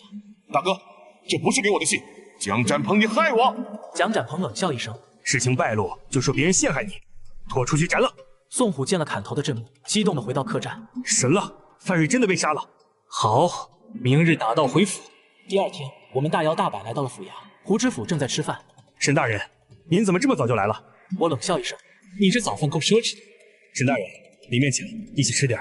趁着我们吃饭的功夫，胡知府对夫人使了个眼色。沈大人，这是我们天元府的特产，请笑纳。我打开盒子看了一眼，露出一丝冷笑，是1盒银票，不知道够不够我们家人吃呢？夫人立马又拿出来1个盒子，我打开看了一眼，又是1万两银票，2个盒子一共是3万两银票。我点了点头，示意轻轻收起来。我开始说正事。护城河下的是蒙汗药，用浓茶灌进河中，毒剂便不攻自破。我制定了解毒方案，3人便直奔皇城。青青依旧和我1间房。大人，你说这么多钱，回去怎么花？自然是培养1批府兵，数目不能超过20，也够用。这边皇上会不是我是黑山军的内应，并且和李辉走得太近，怀疑我此次进宫联合李辉、司仪郡主谋杀人帝。和顺，将李辉停职，传司仪郡主。赵司仪是要造反吗？司仪郡主跪在地上：“臣女不敢。黑山河叛军打着你的名号造反，您对臣女恩重如山，万万不敢有丝毫背叛之心。”司仪郡主脸色平静：“此事您是否听别人所说？对方也没有证据，他只是让您等着沈玉楼回来，就能亲眼可见。你怎知道？如果我想要栽赃，只要先引起陛下的怀疑，找一队人马假装沈玉楼的随从，假意刺杀。你素来与人无冤无仇，为何陷害你？他们要害的是沈玉楼，还有您的子嗣。联想起国师之前给他出的主意，害了25皇子丧命，难不成国师才是罪魁祸首？我们终于在天黑之前到了皇城附近，突然看到皇城顶上有几柄大伞，最中央正是当今圣上，竟然还有一些弓箭手。我们身后忽然冲出一队人马，一看就是杀我而来。陛下救我！追兵齐声大喊，跟在沈大人后面，诛杀狗皇帝，为陈王报仇。我顿时头皮发麻，不知道哪个狗东西陷害我。此时皇城上的弓箭手做好准备，只要我在射程之内，立刻会放箭射杀。我只好把状元郎亲笔写的血书拿出来，套在身上。我本来随身携带，以为未必用得上，没想到刚到皇城就遇到了这种事情。我向着皇城飞奔而去，在即将到达射程之内的时候，立马掉头开始横窜。此时张新杰在城墙外看热闹，却看到我穿着他当初写的认罪书。他写了那天晚上和贵妃同房，所以他惊恐万分，担心我死了。衣服出现在人帝面前，他硬着头皮让侍卫禀告贵妃来取一样东西。贵妃扭头看到张新杰，你找我干什么？你找死吗？沈玉楼穿着我写的认罪书，写着当日我们做的苟且之事。贵妃下定决心，走到李浩然面前。沈玉楼不能死，让他进城。知道了。此时我正在皇城外面的空地上等追兵，就在我走投无路之时，前方的军士突然让开一条路。我知道计划应该是成功了，快跟我走！我们3人直奔皇城之中，一路疾驰。进城之后，禁军立马将我团团围住，弓箭手也搭上了箭。我下了马，快步跑到了城门楼上。臣参见陛下，是你要杀朕？臣绝无此意，我不认识后面的追兵。果然如郡主所说，那帮追兵压根没有刺杀人帝的意图，只是为了栽赃我。如果都是郡主的计谋呢？郡主呢？陛下，郡主往那个方向走了。人帝大怒，过去看看。司仪正在和国师对峙，司仪听到我们的脚步声，几下就把自己的衣服穿上，坐在地上，缩着身子，瑟瑟发抖。混账！人帝顿时痛哭一陛下，这不是臣做的。郡主拼命摇头，不是他，不是他，我再也不敢了，求陛下饶命！我大怒，一脚踹在了国师脸上。陛下，臣冤枉！我跪在郡主旁边，一脸悲怆。臣已完成皇命，想辞去官职，与郡主长居府中，从此不再出门，请陛下成全。人帝感到愧疚，就在人帝思索的时候，吴建业快步走过来，跪在地上。陛下，臣要弹劾国师孙询，此人心术不正，多次侮我国师。胡爱卿此言有理，这次险些酿成大错，将孙询收押天牢，秋后问斩。人帝表面对他们2个有些愧疚，但实际上还是诸多疑虑。毕竟孙询说的有鼻子有眼，不亲自查证一下，始终不放心。刚要离开的时候，我忽然说道：“小皇子有些嗜睡，臣这里有一些药材，想今晚去给小皇子看看。想不到沈清回来就惦记着朕的皇子，朕甚感欣慰。你出入宫无需跟朕禀报，遵旨。”贵妃估计也知道我醉翁之意不在酒，我凌厉地看了贵妃一眼，我们就回到了郡主府上。郡主仔细给我检查身子，怎么样？受没受伤？看到你受苦，我的心都碎了。你说我是不是伤得很重？郡主俏脸一红，我每日一想到你在路上奔波，心就难以平静。我把搜刮来的银票分给了郡主一半。这么多钱，可得省着花。轻轻说道。不用省钱，花没了再让大人去拼。我在郡主府休整一番后，我又去跟父母报了个平安，随后又到了宫中，别的倒是无所谓，主要是着急收拾贵妃。没想到她提上裙子就不认人。我走后，青青开始讲一路发生的事，看到青青一脸崇拜的样子。你不是对她有意见吗？怎么变了？青青有点脸红。其实沈大人人确实挺不错的，你们成亲之后定能红红火火。郡主皱了皱眉，你这一路的事情都事无巨细的告诉我了吗？沈大人让我做试婚丫头，你给他了，他非要……郡主好奇的问。那你试婚试得如何？大人很有经验。青青把能记住的事情都跟郡主说了一遍。这实在是太不合规矩了，洞房花烛夜，哪那么多的规矩？我还没到，便迎面碰见了李逵，他关切地问：“沈大人，你没事吧？”我没事。听说你也被牵连了，实在是不好意思。无妨，国师已被打入天牢，算是为民除害了。现在的人还是太单纯，这一切是因为人帝的猜疑。可是李逵竟然把问题都怪在国师身上，人帝也不是什么好鸟。如果真的给我造反的机会，我可不会客气。沈大人，犬子米粉有点不够吃了，我正准备去皇寺索取一点。那好，一起去吧。我们到了以后，让陶红羡慕一些米粉，而我去探望内信公主。虽然内信公主伤口有时候，但是已经能够下地走路了。见到我，她满脸笑容，握着我的手说道：“我听闻先生差点出事，这样的国君何必对他效忠？”公主就在这里，居然也能知道外面的事情。还是那句话，英国的大门随时为你敞开。多谢公主，我会考虑的。这一次我还是有点动心。我对人帝已经心灰意冷，不过现在根基不深，而且马上要和郡主成亲。出了内信公主的房间，看到了明辉，我们两人走出皇司所，刚出门看到了秦桂如站在外面的树下，一脸复杂。沈大人，宋虎把宋非凡打死，陛下没怪罪吧？没有，可他毕竟是秦大人的青梅竹马，估计会不高兴吧？没事，女人嘛，哄哄就好了。我走到跟前，桂如，我回来了。郑非凡是你杀的？是因为我，还是因为别的？没错，就是因为你。每次看到他，我都如鲠在喉。你怎么能这样？我抬起手，一巴掌打在了秦桂如的脸上。我做这些，只是为了证明你是我的女人。无论是谁碰我的女人，必须死。他随后一下子扑进我的怀里，没走片刻，秦桂如便红着脸跑开了。我送李辉出去。你哄女人实在是太有一套了。我一摆手，第一招叫多喝热水，第二招叫你要这么想，我也没办法。我送走了李辉，拿着药箱来到了贵妃寝宫。小月姑娘，我来给皇子检查，请通传一声。娘娘说了，今日不用你检查了，你回去吧。看着他趾高气扬的样子，我一伸手掐住了他的脖子。你主子都不敢这么和我说话，你敢拦我？滚！我用力一推，他就坐在了地上。我直接走向寝宫。臣参见娘娘。皇子已经睡了，你明日再来吧。所有皇子必须定期检查身体，臣需要记录在案，否则不好交代。那好吧，你们都退下吧，留小月伺候就行。众人退下来。贵妃压低着声音说道：“你到底想怎么样？是国师所为，与本宫无关。”我缓缓地站起来。那为什么我一穿上那件衣服，就没人敢杀我呢？那是我父亲停手的。说起来，还是我救了你。我一巴掌抽了过去，和秦桂如那是调情，打贵妃主要是泄愤。你放肆！我反手又是一个耳光，她瘫坐在地上，楚楚可怜，别有一番风味。贵妃站起来，挺起脖子说道：“你别逼本宫和你鱼死网破！”我掐住了她的后脖子。我现在火气很大。出了寝宫，我刚要回去，忽然一个鬼鬼祟祟的身影对我招手，这不是白玉吗？你找我？娘娘在寝宫等你。我愣了一下，皇后也得到消息了。坤宁宫内，宫女开始给皇后沐浴，哪怕以前侍寝的时候，皇后也从来没这么进行过。皇后紧张了起来。臣参见皇后娘娘。进来吧。皇后娘娘压制着自己内心的激动，故作平静地说道：“今日的皇后美不胜收。”白玉下去吧。房门关上之后，皇后的语气变得温柔。你怎么样？受伤了没？看到你，我什么伤都好了。我不在的日子里，皇上可翻你牌子了？没有，从那天起就再也没有过。那以后呢？我挑起她的下巴。我只属于你一个人。我笑了笑，伸出手去摸了摸皇后的脸。我逗你的，皇上真让你侍寝，你不同意，那岂不是会怪罪于你？我不想看到你受苦。我自有办法。这次出宫遇到什么有意思的事情吗？我把手放到袖子里，忽然掏出了一朵漂亮的花。这是什么？这是晒干花做成了金吊坠，我帮你戴上。她脸颊微红的点了点头。这花是哪里采的？这是清河县那边特有的花，想着和你很配，便顺手摘下来。去敌军军帐之中何等危险，你怎么还想着为我摘花？生命诚可贵，爱情价更高。皇后眼神开始拉丝。沈清真是大才，只怕是当今状元也比不上。那叫我什么？你想让我叫你什么？叫老公。我一口吻住了皇后。本宫乃是皇后，你怎么能如此待我？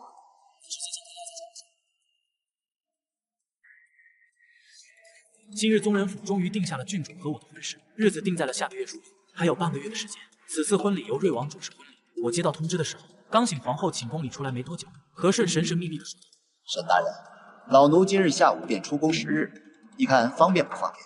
我点了点头。那下午郡主府见。和顺随着年纪大，越发的小心思思。我答应了他做手术，送走和顺。我叫来了宋虎，因为上次给皇子做手术，我发现了这个问题，现在急需难助手，我得想办法让人帝心甘情愿把高手留在我身边。下午我带着宋虎来到了郡主府，有一个戴着斗笠的男人走过来，这个全副武装的男人是和顺。沈大人，今日就拜托你了。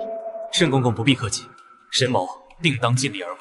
其实这个手术非常简单，但是为了让顺公公更加体贴我自然要显得做得困难一些。我只会轻轻布置出来一个简单的军事，关上门，开始给和顺上麻醉。我拿起刀开始做手术，手术进展得非常顺利。和顺坐起来检查了一下自己的患处，老泪纵横。沈大人，你就是我的再生父母，老奴给你磕一个。顺公公，这是折煞我了。3天之后，您便能正常行走，半月之后便能同房。祝公公早生贵子。我说完之后，觉得咋这么快？那就借沈大人美言了。沈大人，你可有生儿子的偏方？有倒是有，不过不保证10成把握。这个药方多少钱？我花钱买。我赠与顺公公。若是日后我有儿子，定当报答沈大人。我拿起纸笔，写了药方，递给了和顺。他如获至宝般把纸折起来，塞进自己的怀里。和顺走后，宋虎好奇地问我：“真有偏方？”“当然没有。”“你可真能骗啊！”给和顺做完手术之后，我便回到了宫中。小桃红热情地跑了过来，说道：“快去内务府领赏，所有人都能领2两银子。”“有什么喜事啊？”“婉嫔有喜，还是孪生？皇上高兴。”我点了点头。“一会儿你去领吧，自己留着当零花钱。”“谢谢大人。”就在此时，秦贵如跑过来，说道：“沈大人，皇上宣你去给婉嫔把脉。”看来皇上对我的意思不行，就算宫中太医说出了情况，妾室孪生，还是要宣我来。可是这种行为，无疑是把我和太医院的人放到了对立面。这下我彻底得罪这帮人，不得不说，上次已经得罪过一次，没办法，能力突出自然就会招人嫉恨，所以我留了一手。当初去敌军军帐的时候，留的是院师里。这一招算是借刀杀人，如果他不识抬举，我就不会对他客气。很快我来到了婉嫔的寝宫。沈清，快过来给把把脉，朕有点信不过这些个太医。遵旨。我身后的太医都要用孪生杀了我，不过我无所谓。恭喜陛下，的确是孪生。好，太好了，只有给孪生接生保胎的经验。众人都默不作声。怀了孪生固然值得庆贺，可是风险也存在。陛下，接生乃是稳婆的事情，我等皆是男子，虽然对医术精湛，但是给女人接生却是没有丝毫的经验。沈清，你可有办法？我一听，这是机会啊！我必须要让人帝明白，只有我能让他的2个龙子平安出生。也就是说，就算我犯了天大的罪过，人帝也会保我9个月。我虽然不会做什么太过分的事情，但是多了一道生命保障。陛下，婉嫔身子骨有点虚弱，如果孩子长得太过的话，容易一尸3命。臣建议，最好的办法就是剖腹产子。自从有了内信公主的前车之鉴，人帝也似乎可以接受这个风险了。好，饮食和调理都交给沈清全权负责。9个月之后，朕要见到一对活蹦乱跳的龙子。臣遵旨。虽然接了个大活，可是这对于我来说没有什么难度。我刚才把脉，身体相当不错，孩子也很健康，孪生也不是非要剖腹，只要控制体重就好。人帝交代了一番，便匆匆离开，留下我和秦贵如等人给婉嫔检查。就在我做完检查，门外传来了老太监接圣旨的声音。原来婉嫔此后就是婉妃。接完圣旨，我也奉承了几句。沈大人，我听闻素萍妹妹身体不好，你陪我一起去探望她吧。我愣了一下，乖乖的和婉嫔一起去了素萍的寝宫。一进院子，素萍拿着扫帚在打扫房间，宫女玉婷则是坐在旁边的摇椅上，嗑着瓜子，晒着太阳。看到我们来了，玉婷一脸慌张，抢过扫帚。见过大人，娘娘。妹妹，听说你怀了孪生，真替你高兴。婉嫔不着痕迹的把自己的手指你这次来是请沈大人过来帮你看看病，多谢妹妹，我身体好多了，就不麻烦太医了。你身体好了，那可能是宫女伺候的不够好。丫头，你是怎么照顾的？玉婷心领神会，抡起扫把打在了素萍的身上。贱人，还不干活？素萍，你是不是很纳闷，本宫为什么如此待你？当初要不是你娘，我会被选中入宫吗？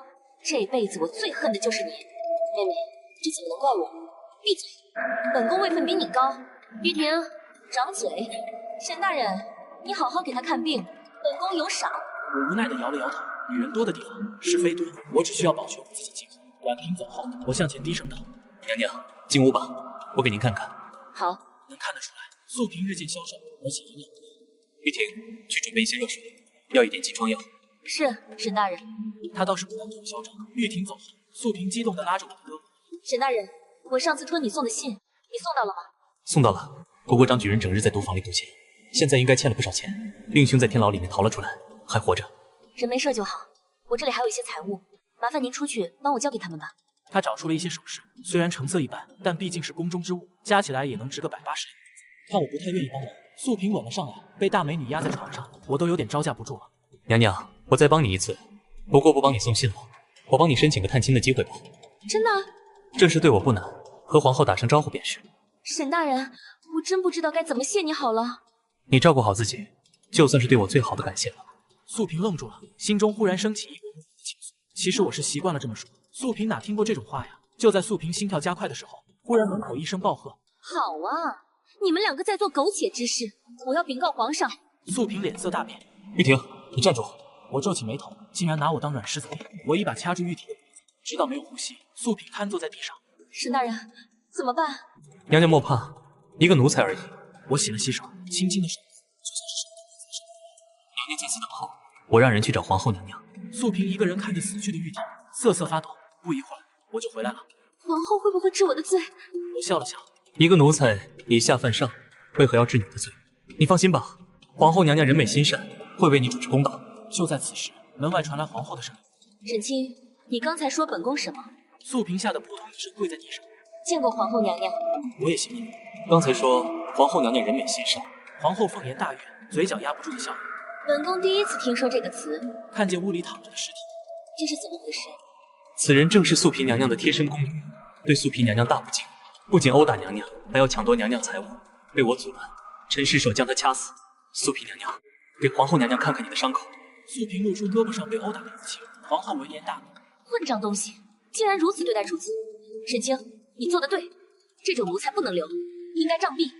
皇后娘娘圣明，素嫔委托臣把这些首饰给家人，这奴才看见了，才心生歹意。皇后看了素嫔一眼。素嫔进宫也有2年了吧？本宫准你回家省亲，3日之内回宫。素嫔大喜，连连给皇后磕头。谢谢皇后娘娘。皇后微微点头，眼含秋波的看了我一眼，随后离开。玉婷的尸体被人带走之后，我也准备告辞。素嫔拉着我的手说道：沈大人，大恩大德，不没齿难忘。我握着素嫔的小手搓了2下，娘娘不必客气。出了素嫔的寝宫，我来到了庆妃这里。赵英艰难地挪动着脚。皇儿，歇息一会儿吧。燕子进来说道：沈大人来了，快请。我看到赵英在走路，赶紧上前扶她。殿下切勿强行走动。本宫也是这么说的，可是他非要走。是我着急了，我这就静养。我的话他现在深信不疑，扶着他躺好。殿下已经恢复5成了，不出1个月，殿下就能行动自如。沈大人，请受我一拜。殿下莫要客气，这是臣分内之事。沈大人多谢了。娘娘客气。我给赵英制定了一下恢复计划，给他严格规定了每天能够活动多久，要不然赵英总是记不住。沈大人，你替文武差点出事，只可惜我这腿没好，要不然满朝文武谁敢动你？殿下，我计划是你去剿灭叛军，立下功劳之后，这样陛下就有理由立太子了。但是现在叛军提前行动，这个几乎落空了。殿下何不在狩猎之时大展身手？若是能技惊四座，也有机会立为储君。赵英点了点头。沈大人说的是，这一次我要让所有人刮目相看。皇儿，即便腿恢复如初，也不是没有对手。赵靖皇子也是极为优秀的存在，这次他有可能和太后一起回宫。殿下不用担心，臣定当全力辅佐。其实由于皇后的配合，我行事还是相当方便的。我现在的目标是全力将赵英扶上太子之位，这样我的地位能更一些。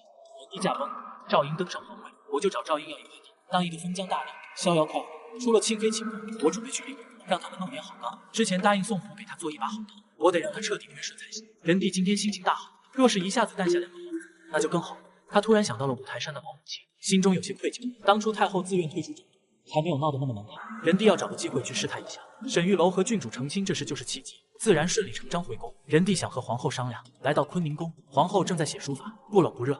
宁真，你这个字越来越好了，尤其是这个楼字。多谢陛下称赞。陛下找我什么事？怎么，朕没有事的时候就不能看看你？陛下应该多去看看婉妃，她刚刚怀了龙子，若是多体恤一下，必定很高兴。听到这有些疏远的语气，你是不是因为上次刺客的事情埋怨我？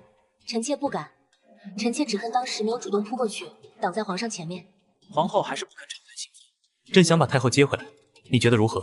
陛下圣明，你继续练书法吧。恭送皇上。我在皇司所照顾着内信公主的孩子，内信公主马上要出月子，恢复的比较慢，现在走路还是有些困难。毕竟现在就这条件，小孩倒是很省心。沈玉楼，二红，最近陈公公来找我了。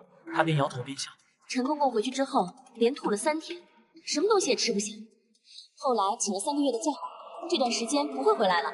我愣了一下，想不到他这么脆弱，只不过是吃了点屎，竟然连班都上不了了。沈大人，我快步出去。是素嫔。素嫔娘娘来了，怎么没人通传一下？我这边有些蘑菇干给你。他的眼睛充满了真诚，这已经是他能拿出来最好的东西。我接过蘑菇干，笑了笑，这很不错，可以入药。随后素嫔到了内务府，一个宫女和一个太监走出来。我叫陈强，他叫翠儿，我们跟着娘娘省亲，内务府的马车不够了，请娘娘走路吧。怎么可能没有马车？其实是这帮奴才看人下菜碟。素嫔也不在意，能有探亲的机会就好。出了宫之后，素嫔很是高兴。回到家发现天怎么喝成这样？少废话，这次带回什么财物了？看到包裹里的首饰，就这么点钱，够干啥的？你是不是去赌坊了？你怎么能去那种地方？赌坊可是吃人不吐骨头的，去了那里多少钱都不够花。张举人一巴掌打在素嫔的头上。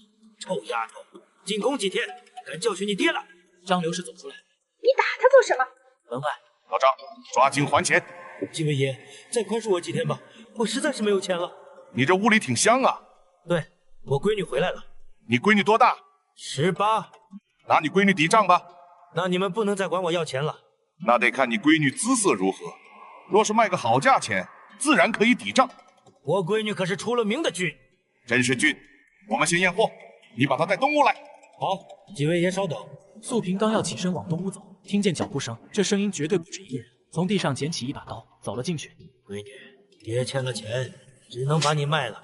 几个人从后面冲来，一把拉住素萍的手腕，拽到了炕上。爹，他们是谁？娘，救我！娘，你们放开我！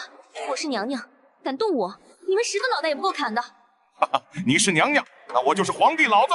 哥几个按住他，我先来。就在壮汉头部，素萍听见了浑身力气，一脚踹开了一个压着的手腕，用刀刺了过去，竟然捅瞎了壮汉的眼睛。素萍推开土窗，拼命的跑。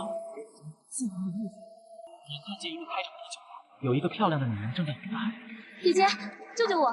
后面有人追我，我是宫里的娘娘。与此同时，几个壮汉走进来，王柔站起来说道：“你们是谁？我们找他。此乃沈大人酒坊，不是你们乱来的地方。沈大人？哪个沈大人？赶紧滚！宫内皇嗣所副长是沈玉楼沈大人，没听说过吗？爹欠我们500两，拿他抵债，钱给我就走。姐姐，我认识沈大人，钱算我借你的，求你们救救我。”王柔点了点头。娘，给他们拿钱吧。沈母赶紧回屋，拿了几张银票，和那几个壮汉交换了工具人的钱币。拿了钱之后，几人这才离去。你真是娘娘。素萍点了点头。我认识沈大人，我是玉楼的嫂子，这是他爹娘，这个恩情我一定会报答的。娘娘快起来吧，我这就去给你做点吃的。片刻之后，吃起一碗热豆腐，他一边流泪一边吃着。要不我去宫里找玉楼，让他来接你回宫啊？不必了，我带了2个随从出来，一会儿我去找他们。吃过了饭，再次感谢了这一家人，随后走出了酒房，回到家门口，爹娘在吵架。这丫头真是赔钱货，一点用处都没有，可怜我大儿子。素萍靠在土墙，眼神越来越绝望。她走出门，来到旁边的酒馆，看到翠儿2人在吃酒。别吃了，跟我走。没吃完呢，走什么走？要走你就自己走。素萍拿出刀，用力一挥，刀锋划过陈强的脸，瞬间开了一道口子。陈强吓坏了。你要干什么？素萍冷冷说道。你说我要是死了，你们2个会不会被株连9族？陈强、翠儿跪在地上，露出慌张之色。娘娘别激动，奴才知道错了。走吧，跟我回家。到了家门之后，张举人吓了一跳。闺女怎么回来了？钱我已经帮你还上了，你的借条在这里。还是闺女有本事，让你想办法救你哥。你什么时候能办？等我回宫，我自然不想办法。素萍让2个奴才去煮，说好一定不能超过1刻钟。1刻钟之后，3个人开始吃饭。张举人和张刘氏吃了很多，忽然2个人出现在西客那。狗奴才，敢毒死我爹娘！娘娘，我们可没有下毒呀！你告诉我们煮1刻钟的。你说我会毒害自己的爹娘，谁会相信你们？娘娘饶命啊！你们2个只要听我的话，我就让你们活命。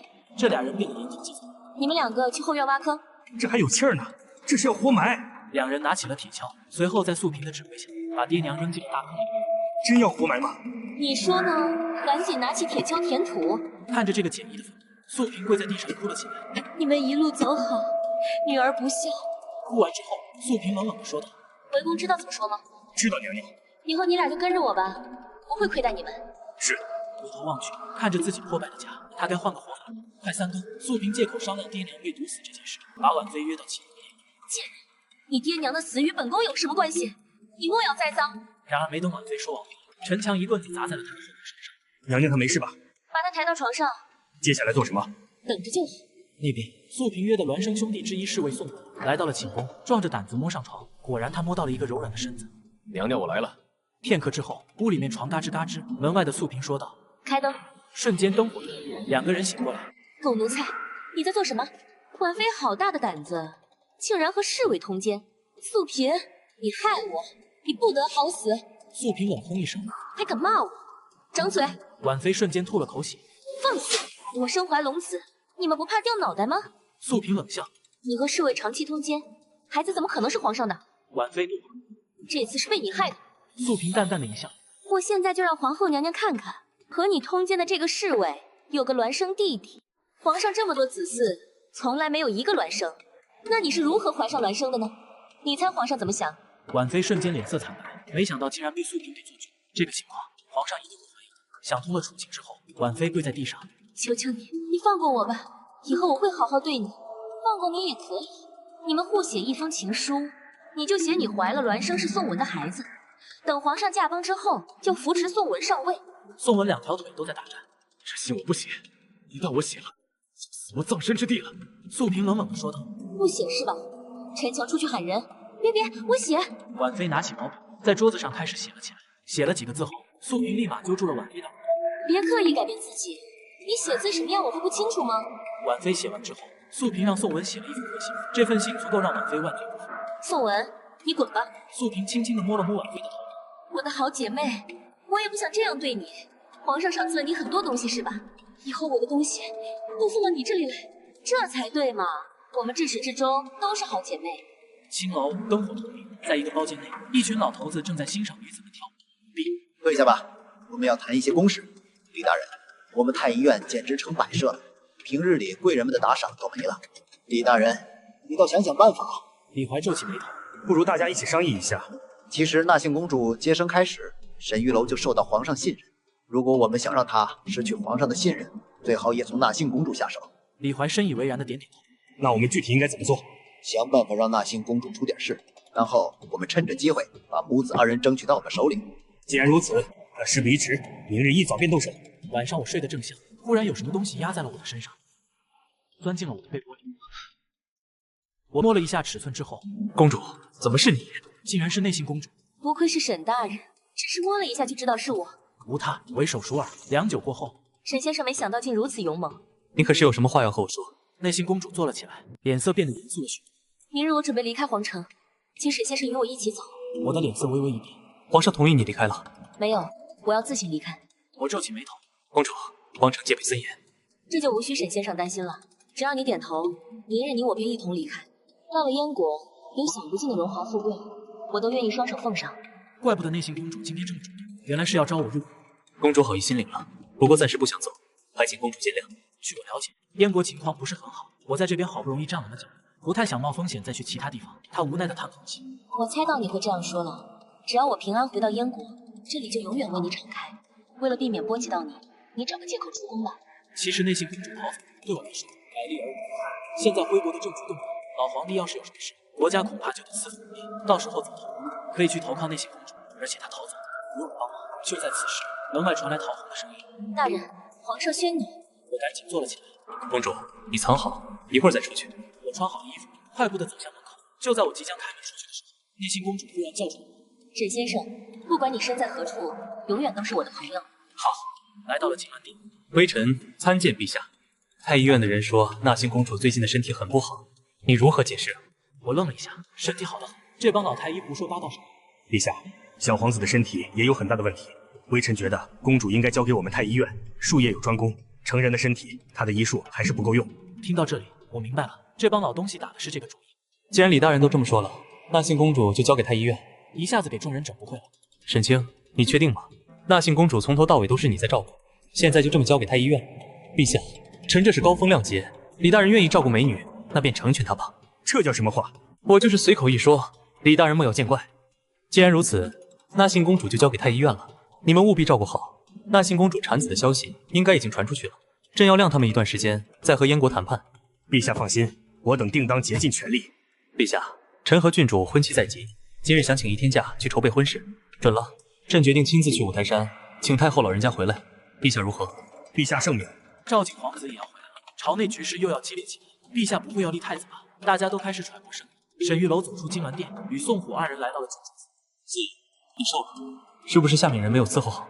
没有，我吃清淡的吃惯了。你累了吧？快坐下，赶紧看茶。今日天气不错，不如去西郊散散心如何？甚好。来人，今日西郊烤肉。我和郡主上了从湖上树敲诈的主意，一行人浩浩荡荡的来到了西郊。我只会制作了一个天幕。沈大人真是人才。家丁点好了炭，烤好了肉，送到了2人的桌子上。李怀接内幸公主和孩子们天。我们太医院的条件比皇嗣所还好，不方便的时候，医女会替我们照顾你。是沈大人让我来这里的吗？不是，是老臣向陛下争取的机会。哦，那我就放心了。夜幕降临，黄昏之中，忽然火光冲天，走水了，走水了！所有人都跑过去救我。太医院只有李怀守着内幸公主。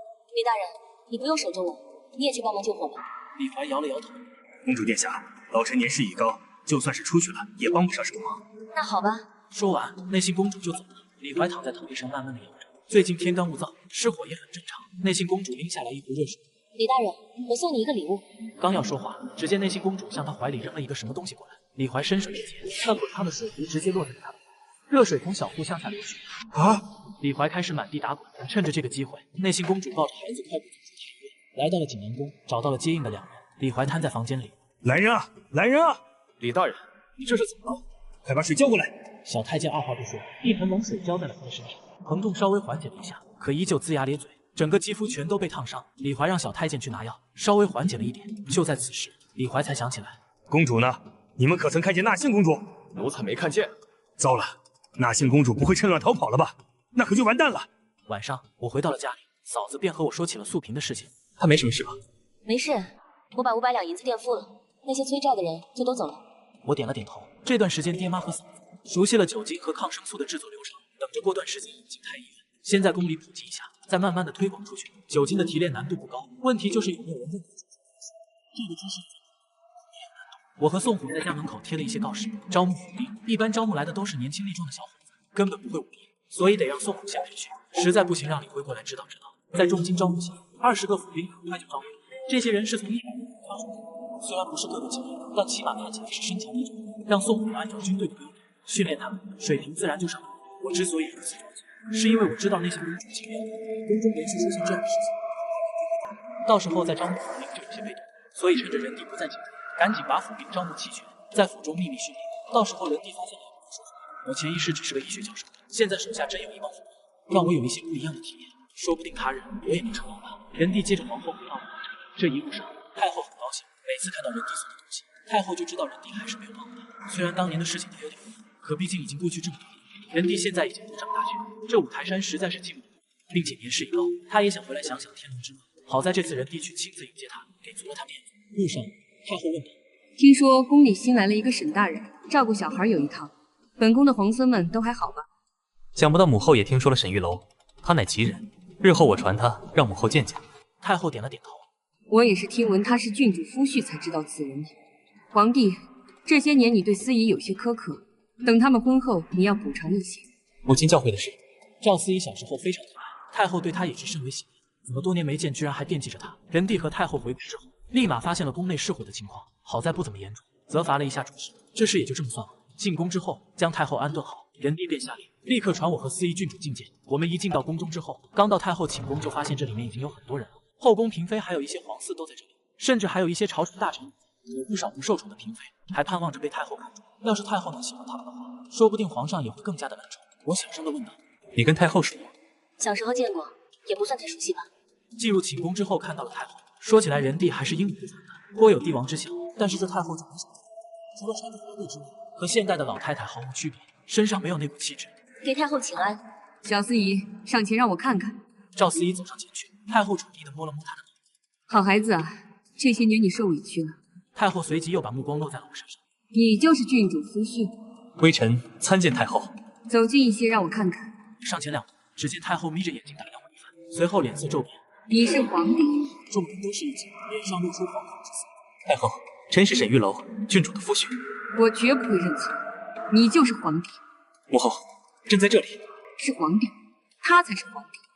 我自己的儿子，我不会认错的。人帝的脸色骤然沉了下来，带着一股不死。我的额头上也渗出了一层冷汗。这太后不准传口人吗？老子没招你没问，为何要害我？朝中大员个个脸色都变得怪了起来，有的惶恐，有的则是幸灾乐祸。老太监德忠站在一旁说：“沈玉楼，还不赶紧跪下！”我看了他一眼，赶紧跪在地上。大胆沈玉楼，你究竟用了什么法子蛊惑太后？难不成你是要造反吗？德忠说完之后，一个丰腴的美妇站了出来，此人乃是赵静的生母淑妃，母凭子贵，儿子回来了，有人撑腰了。淑妃说道：“陛下，此事若是传出去，恐怕会对皇室不利。臣妾认为应该将沈玉楼处死。”他要杀我的理由很简单，赵英绝不能治好。人帝脸色显然是有些不悦，太后好端端的为何这么说话？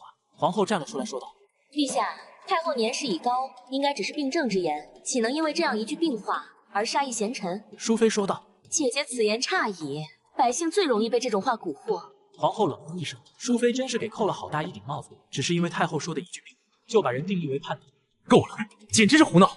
沈清对朕一片忠心，岂能因为这一病言就杀了沈清？淑妃，你简直是胡闹！人帝不冷不热的责备几句，而旁边的德忠低下头，选择了闭嘴。就在几人说话的时候，太后又指着一个小皇子骂了起来，骂的言语甚是难听，就连人帝听着都直皱眉头。在太后一旁的赵景开口说道：“父皇，太后这种情况已经有半年了，在五台山的时候也经常对儿臣辱骂。如果赵婴的毒始终不好，那么这个赵静真有可能是立太子的人选。”人帝皱着眉头看了我一眼：“沈清，快给太后看看是什么病症。”遵旨。我上前给太后把脉，我发现没什么别的症状，无非就是痰湿比较多。这个情况就是老年痴呆。回禀陛下，太后这个病叫做阿尔茨海默症，对身体影响不大，但是会出现健忘、猜疑、藏东西、骂人等症状，需要化痰祛湿、去浊气，调整心情，多听音乐，多晒太阳，你有所好转。赵皇子点了点头。父皇，太后的确是有这些症状，有时候甚至会把儿臣都给忘了。人帝皱了皱眉，内心想，正想尽孝，自然要把老母亲的病治好。德宠说道：“陛下，要不要请太医院也来看看？”人帝点了点头，有道理。传太医李怀。我站在一旁，内心想，昨天宫里又是这样，外面又是一堆高手，肯定是为了救公主回来。李怀到现在还没有报，难道他是想等着皇上自己发现？反正这件事我已经撇清关系。不一会儿，4个太医院的人抬着一个担架把李怀抬了上来。人帝皱起眉头：“李清，你这是怎么了？”李怀躺在担架上说道：“陛下，昨日宫中失火，老臣去救火，不料被烧伤，无法给陛下行礼，请陛下恕罪。”李清都一把年纪了，还去救火做甚？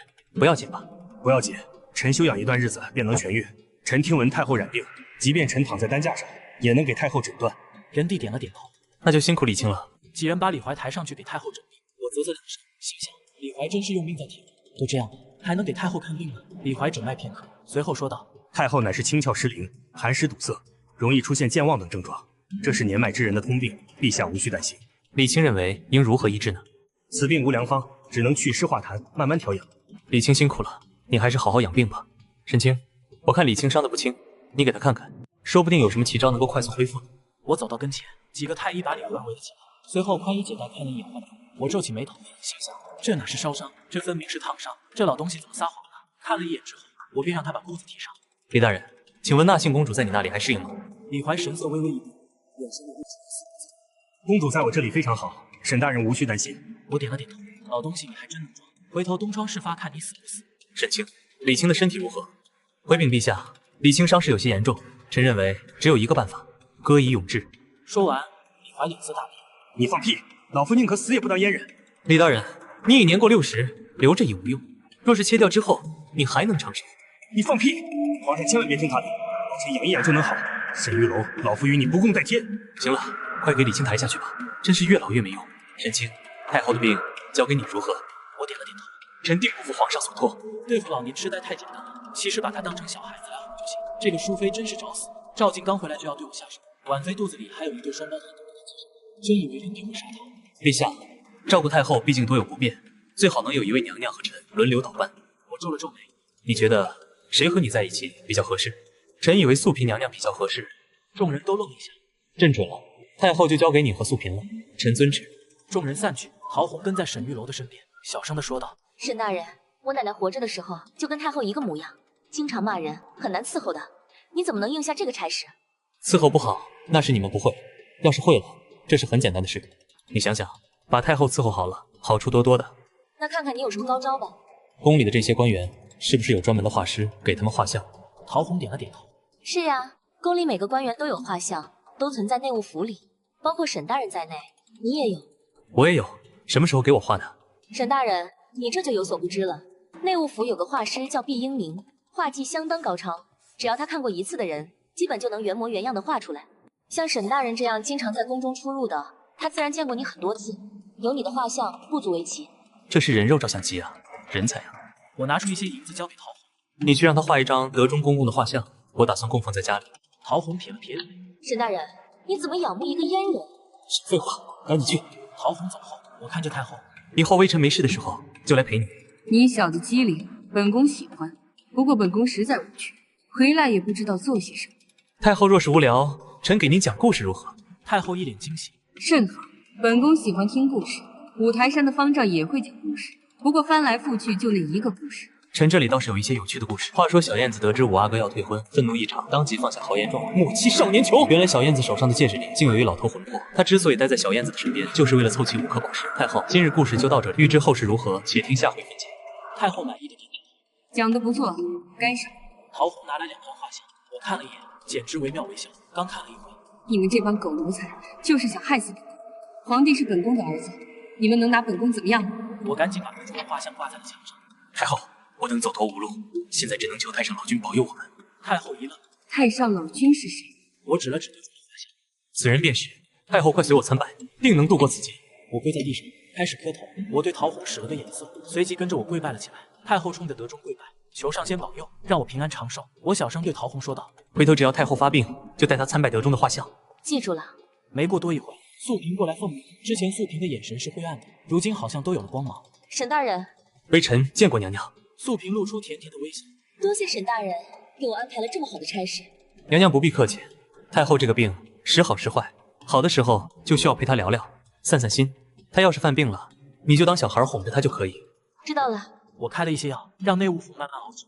陶虹，让内务府给我雕刻108个方形的玉块，具体图案我一会儿画完拿过去，告诉他们这是给太后准备的玩物，让他们务必用心。是。李怀回到太医院，手下的人立马给他安排了房间。李大人，您要的人已经找好了。李怀点了点头，躺在了床上，让他们进来看看。一个女人抱着一个小孩，怯生生走进来。李怀上下打量她一番，满意的点了点头。相貌虽然差点意思，但是身形基本无二。从现在开始，你就是纳信公主，任何时候都不能脱下面纱，否则你必死无疑，懂了吗？那女人跪在地上，让我怎么做都行，只求大人把我的孩子治好，谢谢大人。贾公主将孩子交给太医院，便回到房间里准备换衣服。可是穿上衣服之后，发现不合适。贾公主来到内务府门口徘徊，想着要一件合身的衣服，忽然出现了2个女人。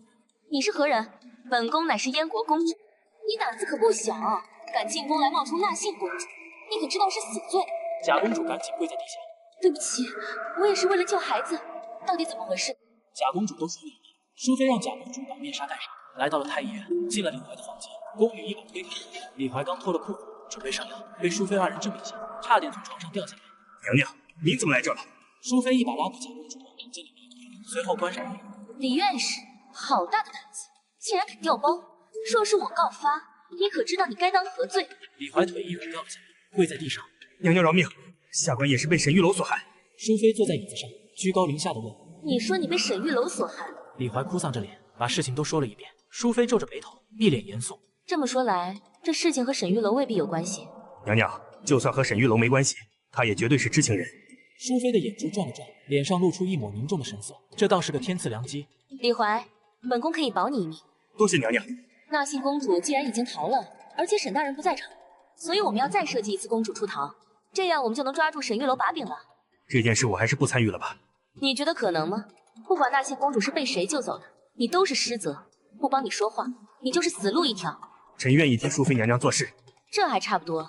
内务府会护送你和纳信公主出宫治病，在半路我会安排人劫走公主，随后你说亲眼见到了宋虎劫走了贾公主。娘娘，那沈玉楼呢？这就不用你管了，我自有办法。淑妃回到寝宫，赵静审理。皇儿，这是我们一次机会，只要干掉沈玉楼，赵英就没有出头之日。我该怎么做？你即将出宫一趟，按我的办法做。我费了9牛2虎之力，把麻将牌画完了。忽然陶虹走了过来。大人，户部尚书冯雨思给您发来请帖，邀请您今晚赴宴。户部尚书，我认识他们，告诉他今晚赴宴，和郡主一起去。下午，我带着宋虎先是去了趟郡主府。不是献殷勤，非奸即盗。我点了点头。我也是这么觉得的。会不会是鸿门宴？何为鸿门宴？就是贾谊请我们吃饭，实际是害我们。会不会是他家中小孩生病了，想请你出手呢？倒也不排除这个可能。还是小心为好。没错。我们这次带着10个府兵，商议完毕之后，来到了府邸。刚到门口，冯于思亲自迎接。欢迎郡主，欢迎沈大人，真是让寒舍蓬荜生辉。冯大人今日请我来府邸，是有什么事要谈吗？我外孙总爱哭闹，想请沈大人过来帮忙看一看。一点小事，不足挂齿。冯大人太客气了。你们进来这里走，我给开了一副药方。沈大人果然医术高明，今日一定要多喝几杯。尚书大人，下官不胜酒力，喝酒点到为止。好说好说。喝到微醺出门之后，总觉得有些不对劲，不知道他叫我们来是有什么目的，说不定过一会就知道了。与此同时，李怀带着贾公主办完了手续，坐着马车出了皇宫。李大人，我的孩子。方子就在我的兜里，等出了皇城，完成任务，我自会交给你。你儿子这点小病不成问题。多谢李大人。就在沈玉楼的马车即将到家的时候，宋虎突然皱起眉头，有埋伏，小心！我拉起帘子向外面看了一眼，这次出门带了府兵，应该不会有大事。走过这段巷子的时候，那些埋伏的人也没有出来，会不会是冲着后面的那辆车？有可能这是沈大人和郡主的马车吧？说话之人正是和顺公公，托沈大人的福。好多了，您这是要回宫？我听说德中小子不老实，我把这几天的事情说了一遍。沈大人放心，这小子是我带过来的，先不起风了。那好，告辞，我刚走几步，和顺看到了鬼鬼祟祟的李文。李院士，您这是去何处啊？顺公公真巧啊，您这是赶着回宫吗？是啊，李大人这是去何处？我今日带着内信公主出去诊病。原来如此。李怀看了看走远的我的马车，顺公公，我不和你多说了，我还着急给公主治病，先走一步。说完之后，李怀赶紧让马夫驾驶马车出来。没走出多远，和顺听到后面马车一阵骚乱，他回头一看，脸色大变，十几个蒙面人竟然将马车截了下来，个个身手不凡，身强力壮，手里拿着刀。旁边的老百姓都吓得退后数步。一个黑衣人冲进马车内部，抓住李怀，直接把他往外一扔。李怀当场扑街，和顺吓了一跳，看到这幕赶紧躲到了一旁。李怀躺在地上大喊了起来：“大胆沈玉楼！是沈玉楼劫走了公主，快去通知皇上！”听到这个声音，和顺皱起了眉头，怎么可能是沈玉楼劫走的公主呢？就在此时，有一辆马车驶了过来，一个青年将李怀抗上了车。和顺皱起眉头，这是有蹊跷，快步的走向了郡主府邸。顺公公，您怎么来了？我有些惊讶。和顺把刚才的事情说了一遍，我脸色顿时一变，这狗东西真是找死！多谢顺公公，这件事我欠你一个人情，这都是小事，我先回宫去，我会如实禀报。多谢公公。和顺离开后，我立马和郡主商量，郡主的脸色也不好看，马车里有可能是假公主，李怀的背后一定有人，除了淑妃没别人了。淑妃乃是户部尚书冯于私的表妹，看来是有计划的栽赃。事不宜迟，宋虎，你现在立刻带人去城门外守着，堵住假公主，要让里面的人下车。宋虎点了点头，知道了。宋虎骑着马，带着一众府兵迅速疾驰而去，我则是马不停蹄的准备回宫。刚一进宫，陶红来找我，大人出事了，内信公主跑了，李怀说是被你的人救走的，现在陛下要传你问话。我已经知道了，我点了点头，快步的往养心殿走。我走进养心殿内，混账，简直就是混账，不管是谁干的，朕一定要扒了他的皮。沈玉楼呢？赶紧让他滚过来！我昂首挺胸，毫无畏惧之色。微臣参见陛下。淑妃大喝一声：“沈玉楼，你可知罪？”臣不知。李怀跪在地上看了我一眼，陛下劫走公主的人正是沈大人。沈玉楼可是真的？臣从未做过。大胆沈玉楼，你还不承认？我抬头一看，站在人地旁边的是何德忠。和顺去哪里了？要是和顺在的话，他的话还是很有分量的。自打内信公主去了太医院，臣就从未再见过他，何来劫走一说？沈玉楼，公主明明就是在郡主府门口丢的，你还不赶快承认？我冷笑一声，劫走内信公主，除了你之外，可还有其他人看见了，否则就是诬告你强词夺理。就在这时，冯于私来到大殿，陛下，臣有事禀报。进来。冯于私进来之后，拿出一封信，今日沈玉楼来我府中做客，掉落了一封信，竟是与燕国私通往来的信件。沈玉楼，这信可是你写的？人地把信往沈玉楼面前一扔，我捡起来看了一看，露出一丝冷笑。我在冯尚书家中写了药方，留下了字迹。陛下，此信并非臣所写。冯尚书道，他撒谎，是不是他所写？只要一对比即可。德中，去皇寺锁沈玉楼的房间，将他所写的东西都搜出来。遵旨。很快，德中去而复返，拿了一摞纸张，仔细对比后，发现不对劲，两个笔迹相差甚多。冯尚书脸色微微变，这不可能，这就是他写的。冯尚书有所不知，下官写字有个毛病，写字是写字，药方是药方。你骗我去给你外孙看病，你再找人模仿我的字迹伪造这种书信。冯尚书，你真是良苦用心呀！人地的脸色骤然沉下来了。陛下，老臣说的句句属实，绝无虚言。郡主和胡尚书赶了过来。陛下，冯尚书家中有一个仿造字迹高手，名为正业，此人只需靠几个字就能模仿他人笔迹。陛下只要下旨，立刻便能将此人搜查出来，到时候一审便知。胡建业，你血口喷人，你凭什么去我府邸抓人？胡尚书冷哼一声，冯尚书何必着急，我并未抓人，只是将你的府邸围了起来，避免有人逃走而已。就按胡尚书所说，去搜查，给我找找这个姓郑的。冯于私顿时露出一丝难看之色。淑妃赶紧说道：“陛下，当务之急是对沈玉楼严刑逼供，让他说出公主的去向，我们还有机会追捕。”人地皱眉：“沈玉楼，公主到底是不是你放走的？只要将公主成功找回，朕可既往不咎。”陛下，公主被放走与臣没有任何关系。臣得知公主被救走之后，立马让宋虎去城门外守着，估计现在应该已经抓到了。臣让他不可轻举妄动，现在下令将公主带回来，好，只要他没跑，一切好说。李辉，你立刻带人去城外将公主找回来。微臣遵旨。李辉走后，忽然太后在素嫔的搀扶下走了进来。你们在这吵什么呢？母后，你怎么来了？你怎么在这？本宫正在等你给我讲故事呢。太后，臣这边有点事要处理，一会就去给太后讲故事。如此甚好，别让本宫等太久了。庆妃进来说道：“淑妃姐姐，你为何如此针对沈清呢？难不成沈清给皇子治病，碍你的事了？”庆妃，你莫要胡言。内信公主身系国事，本宫自然要为陛下分忧。分忧？我看你是诚心给陛下找麻烦。庆妃，我只是帮陛下出谋划策而已，你又紧张个什么劲儿？太后皱着眉头，一脸不耐烦，烦死了。太后站起来，一脸烦躁的直跺脚。太后看见德中，狂喜，扑通一声跪在了德中前面，真君保佑。德中跪在地上，太后，你这是折杀老奴了，快起来吧。几个妃子过来搀扶太后，太后对着德中就是一个劲儿的磕头。仁帝和皇后硬是将太后扶了起来。真君救命！皇后说，陛下，此事若是传出去，恐怕是对皇室脸面有所不利，不如将这个太监处死吧。德中脸色难看的要命，皇上饶命，娘娘饶命。太后这是病言啊，不可信。陛下，纵然是病延，德忠在您身边伺候，难免会见到太后，每次见面都要给她跪拜，那成何体统？纵然是不杀，也绝不能留在身边了。仁帝点了点头。就依皇后吧。皇后微微一笑，德忠，今日起你去内务府主管禁军。德忠下去了之后，素嫔也把太后搀扶了下去。等了许久，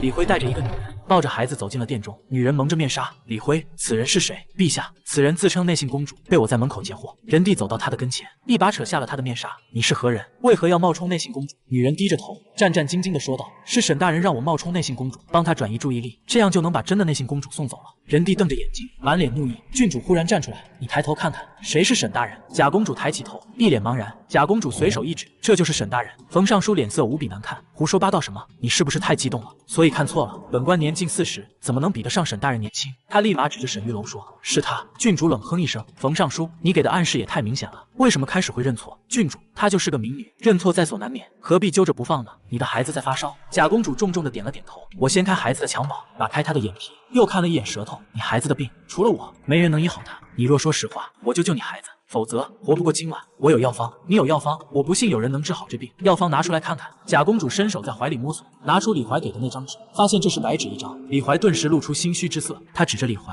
骗子，你骗我，放肆，还不从实招来，否则朕摘了你的脑袋。女人抱紧自己的孩子，嚎啕大哭。皇上饶命！我说道，要想让皇上饶你性命，还不从实说来。沈玉楼，你莫要吓唬他，宫内御医众多，我就不信有什么病非得你来治，你只管说实话。皇后说道，别的不好说，但是给孩子治病，目前太医院是比不上沈清的。沈大人，求你救救我的孩子。我什么都说，我最开始入宫是他让我假扮公主进入皇宫。你是什么时候入宫的？前天午时，也就是说前天公主就已经逃走了，对吗？贾公主点了点头。仁帝皱起眉头，前天那不是我接太后的那天？没错，那一日陛下去五台山迎接太后，臣和郡主筹备婚礼，整日都没有回宫。内信公主出逃之事与臣无任何关系。公主是何时逃的？审问一下李怀便知。仁帝一脚踹在李怀的肩膀，混账东西，还不从实招来！李怀跪在地上不停地磕头。陛下，老臣也是实属无奈。李怀这一次不敢有任何的隐瞒，原本说了一遍。那今日贾公主之事又是为何？李怀指着淑妃说道：是淑妃娘娘，她让我栽赃嫁祸，这样就能除掉她了。淑妃脸色大变，混账！本宫何时得罪过你？陛下，老臣句句属实。你若是不信，可以看看我的伤疤。说着，李怀直接把裤子脱了下来，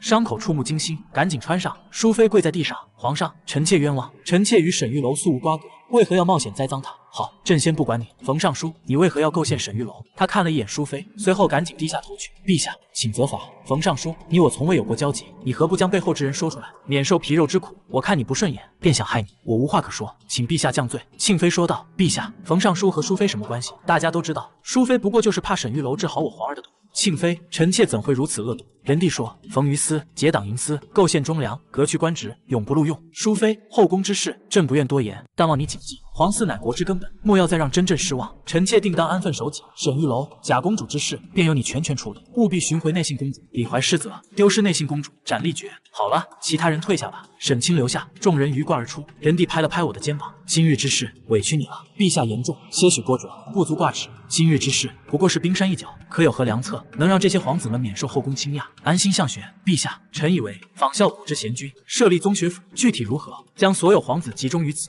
由臣亲自管理，实行封闭教学，这倒是个好办法，只是会有人反对。陛下所虑极是，臣定会妥善应对。好，朕就放心了。如今内信公主出逃，沈清以为如何？回禀陛下，此事实则无伤大雅，内信公主可平定燕国内乱，届时我朝可结为盟友，共同对抗乌林国。联盟？正是。我从养心殿走出来，径直走向了皇嗣所。贾公主扑通一声跪倒在地：沈大人，救救我的孩子！秦贵如急切问：沈大人，你没事吧？无妨，都过了，明日还有喜事。陶红，让郡主收买这个贾公主。秦贵如皱着眉头：一个孩子娘能有什么用处？为何要费心收买她？难不成你看中她的美色？我虽然好色，也不至于见人就爱吧。爱你一个我已经手忙脚乱了，多几个我能受得了吗？你少说这种话。我端起茶盏，轻啜一口。贵如，你可知何为母则刚？一个女人一旦有了孩子，便会爆发出惊人的力量。今日她能为了孩子冒充公主，来日她便能为了孩子替我挡刀，也心甘情愿。秦贵如一愣：我未曾当娘，体会不到你说的。沈玉楼放下茶盏，嘴角勾起一抹玩味的笑意：你若是想当娘，我倒是可以帮这个忙。秦贵如霞飞双颊，轻啐一口：谁有你帮忙？说完之后，便赶紧跑开了。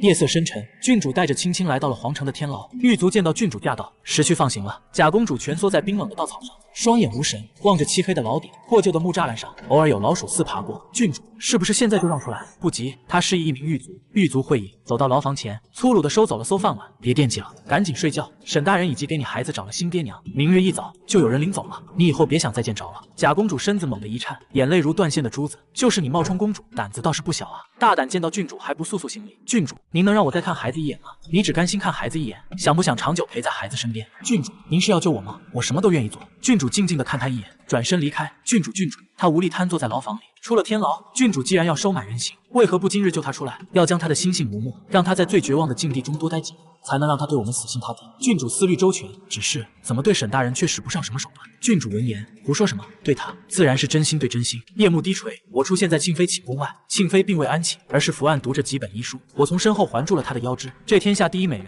竟然还在挑灯夜读，还不给其他女人活路吗？庆妃脸上浮起一抹红晕，胡说八道！我自己读书，与其他女人何干？娘娘此言差矣，你本身已经是天下第一美女，这叫内卷。我哪有你说的那么好？莫要让外人听见。我将庆妃搂入怀中，我当然只对你说，你在我心中永远都是最美的。今日皇上留你，没为难你吧？没有，淑妃真是个贱人，竟敢如此构陷你。这种事情恐怕以后还会层出不穷。先下手为强，你愿意为了我对付淑妃，那是当然；为了你，更是为了我的好大人。对付淑妃需要从长计议，有什么事提前通知我，我定会全力侧应。娘娘放心，不管出什么事，臣一定听命。另一边，和顺公公回到了皇帝旁边，陛下夜深了，可要翻牌子。庆妃牌子可呈上了。庆妃娘娘身体有恙，通知皇后，朕今晚去她那里，不侍寝也无妨。人帝来到皇后寝宫，白玉正在伺候皇后洗脸。臣妾给陛下请安，你们都下去吧。皇后最近怎么心情不好？可是身体不适。回陛下，臣妾只是偶感风寒。第二日一早，我从庆妃的寝宫走出来，径直朝着金銮殿的方向走去。今日将是决定宗学府成立的关键之日，我可是主角。在殿前广场，文武百官已陆续到达，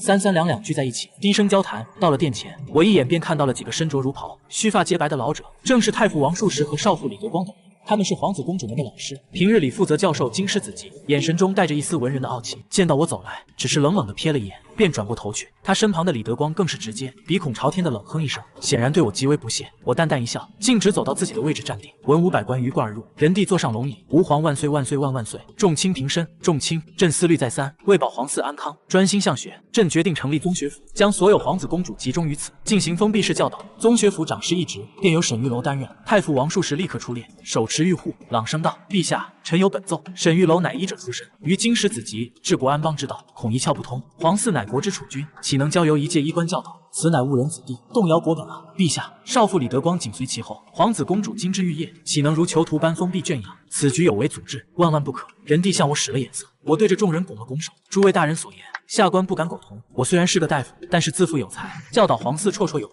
诸位大人皆是饱学之士，学富五车，不如下官出一题目，若有哪位大人能答上来，便算我班门弄斧。这宗学府长师之位，我绝不再提。”王术石冷哼一声：“有何题目？你且说来。”沈玉楼微微一笑：“题目很简单，若有一人，第一日赚了1两银子，第二日赚了2两，第三日赚了4两，日后每日所赚皆是前一日的2倍，请问到第20日，他能赚得多少银子？”此题一出，王术石、李德光等人顿时愣住了。他们交头接耳，抓耳挠腮，有人试图心算，却发现数字增长得太快，根本无法计算。他小声地问道：“和顺，你可能算得出来？”和顺摇了摇头：“陛下，超过10的算术，老奴就算不出来了。”我让太监拿来纸笔，在纸上写下了答案：100多万。众人顿时无比吃惊，此乃简单的倍增之法，其数额巨大。此等算学，臣只需1个上午便能教会各位皇子。各位大人，你们可会？治国安邦靠的是圣贤之道，是经世济民之策，岂是这些奇技淫巧的算术之术所能比拟？此等小道与治国无异。眉毛一挑，那依照大人，治国靠的是什么？自然是高瞻远瞩的政治眼光，洞察人心的帝王之术。说得好，8皇子、9皇子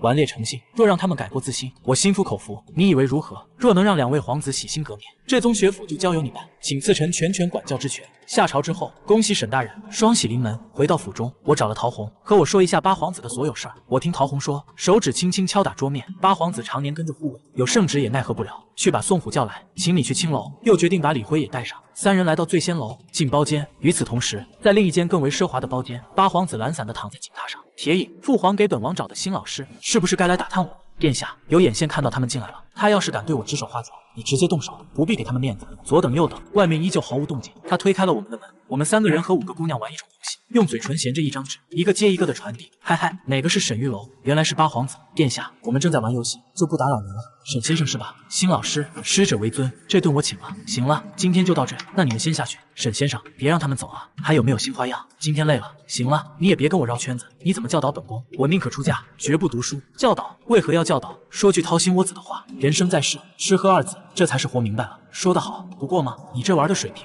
太差劲了。放屁！论吃喝嫖赌，本宫说第二，谁敢说第一？刚才那个传旨的游戏会玩吗？那是本宫不屑于玩。你再教几个新鲜玩意，本宫不就会了吗？我微微一笑，拿起桌子上的头晃了晃。陛下会玩这个吗？这玩意儿谁不会？比大小吗？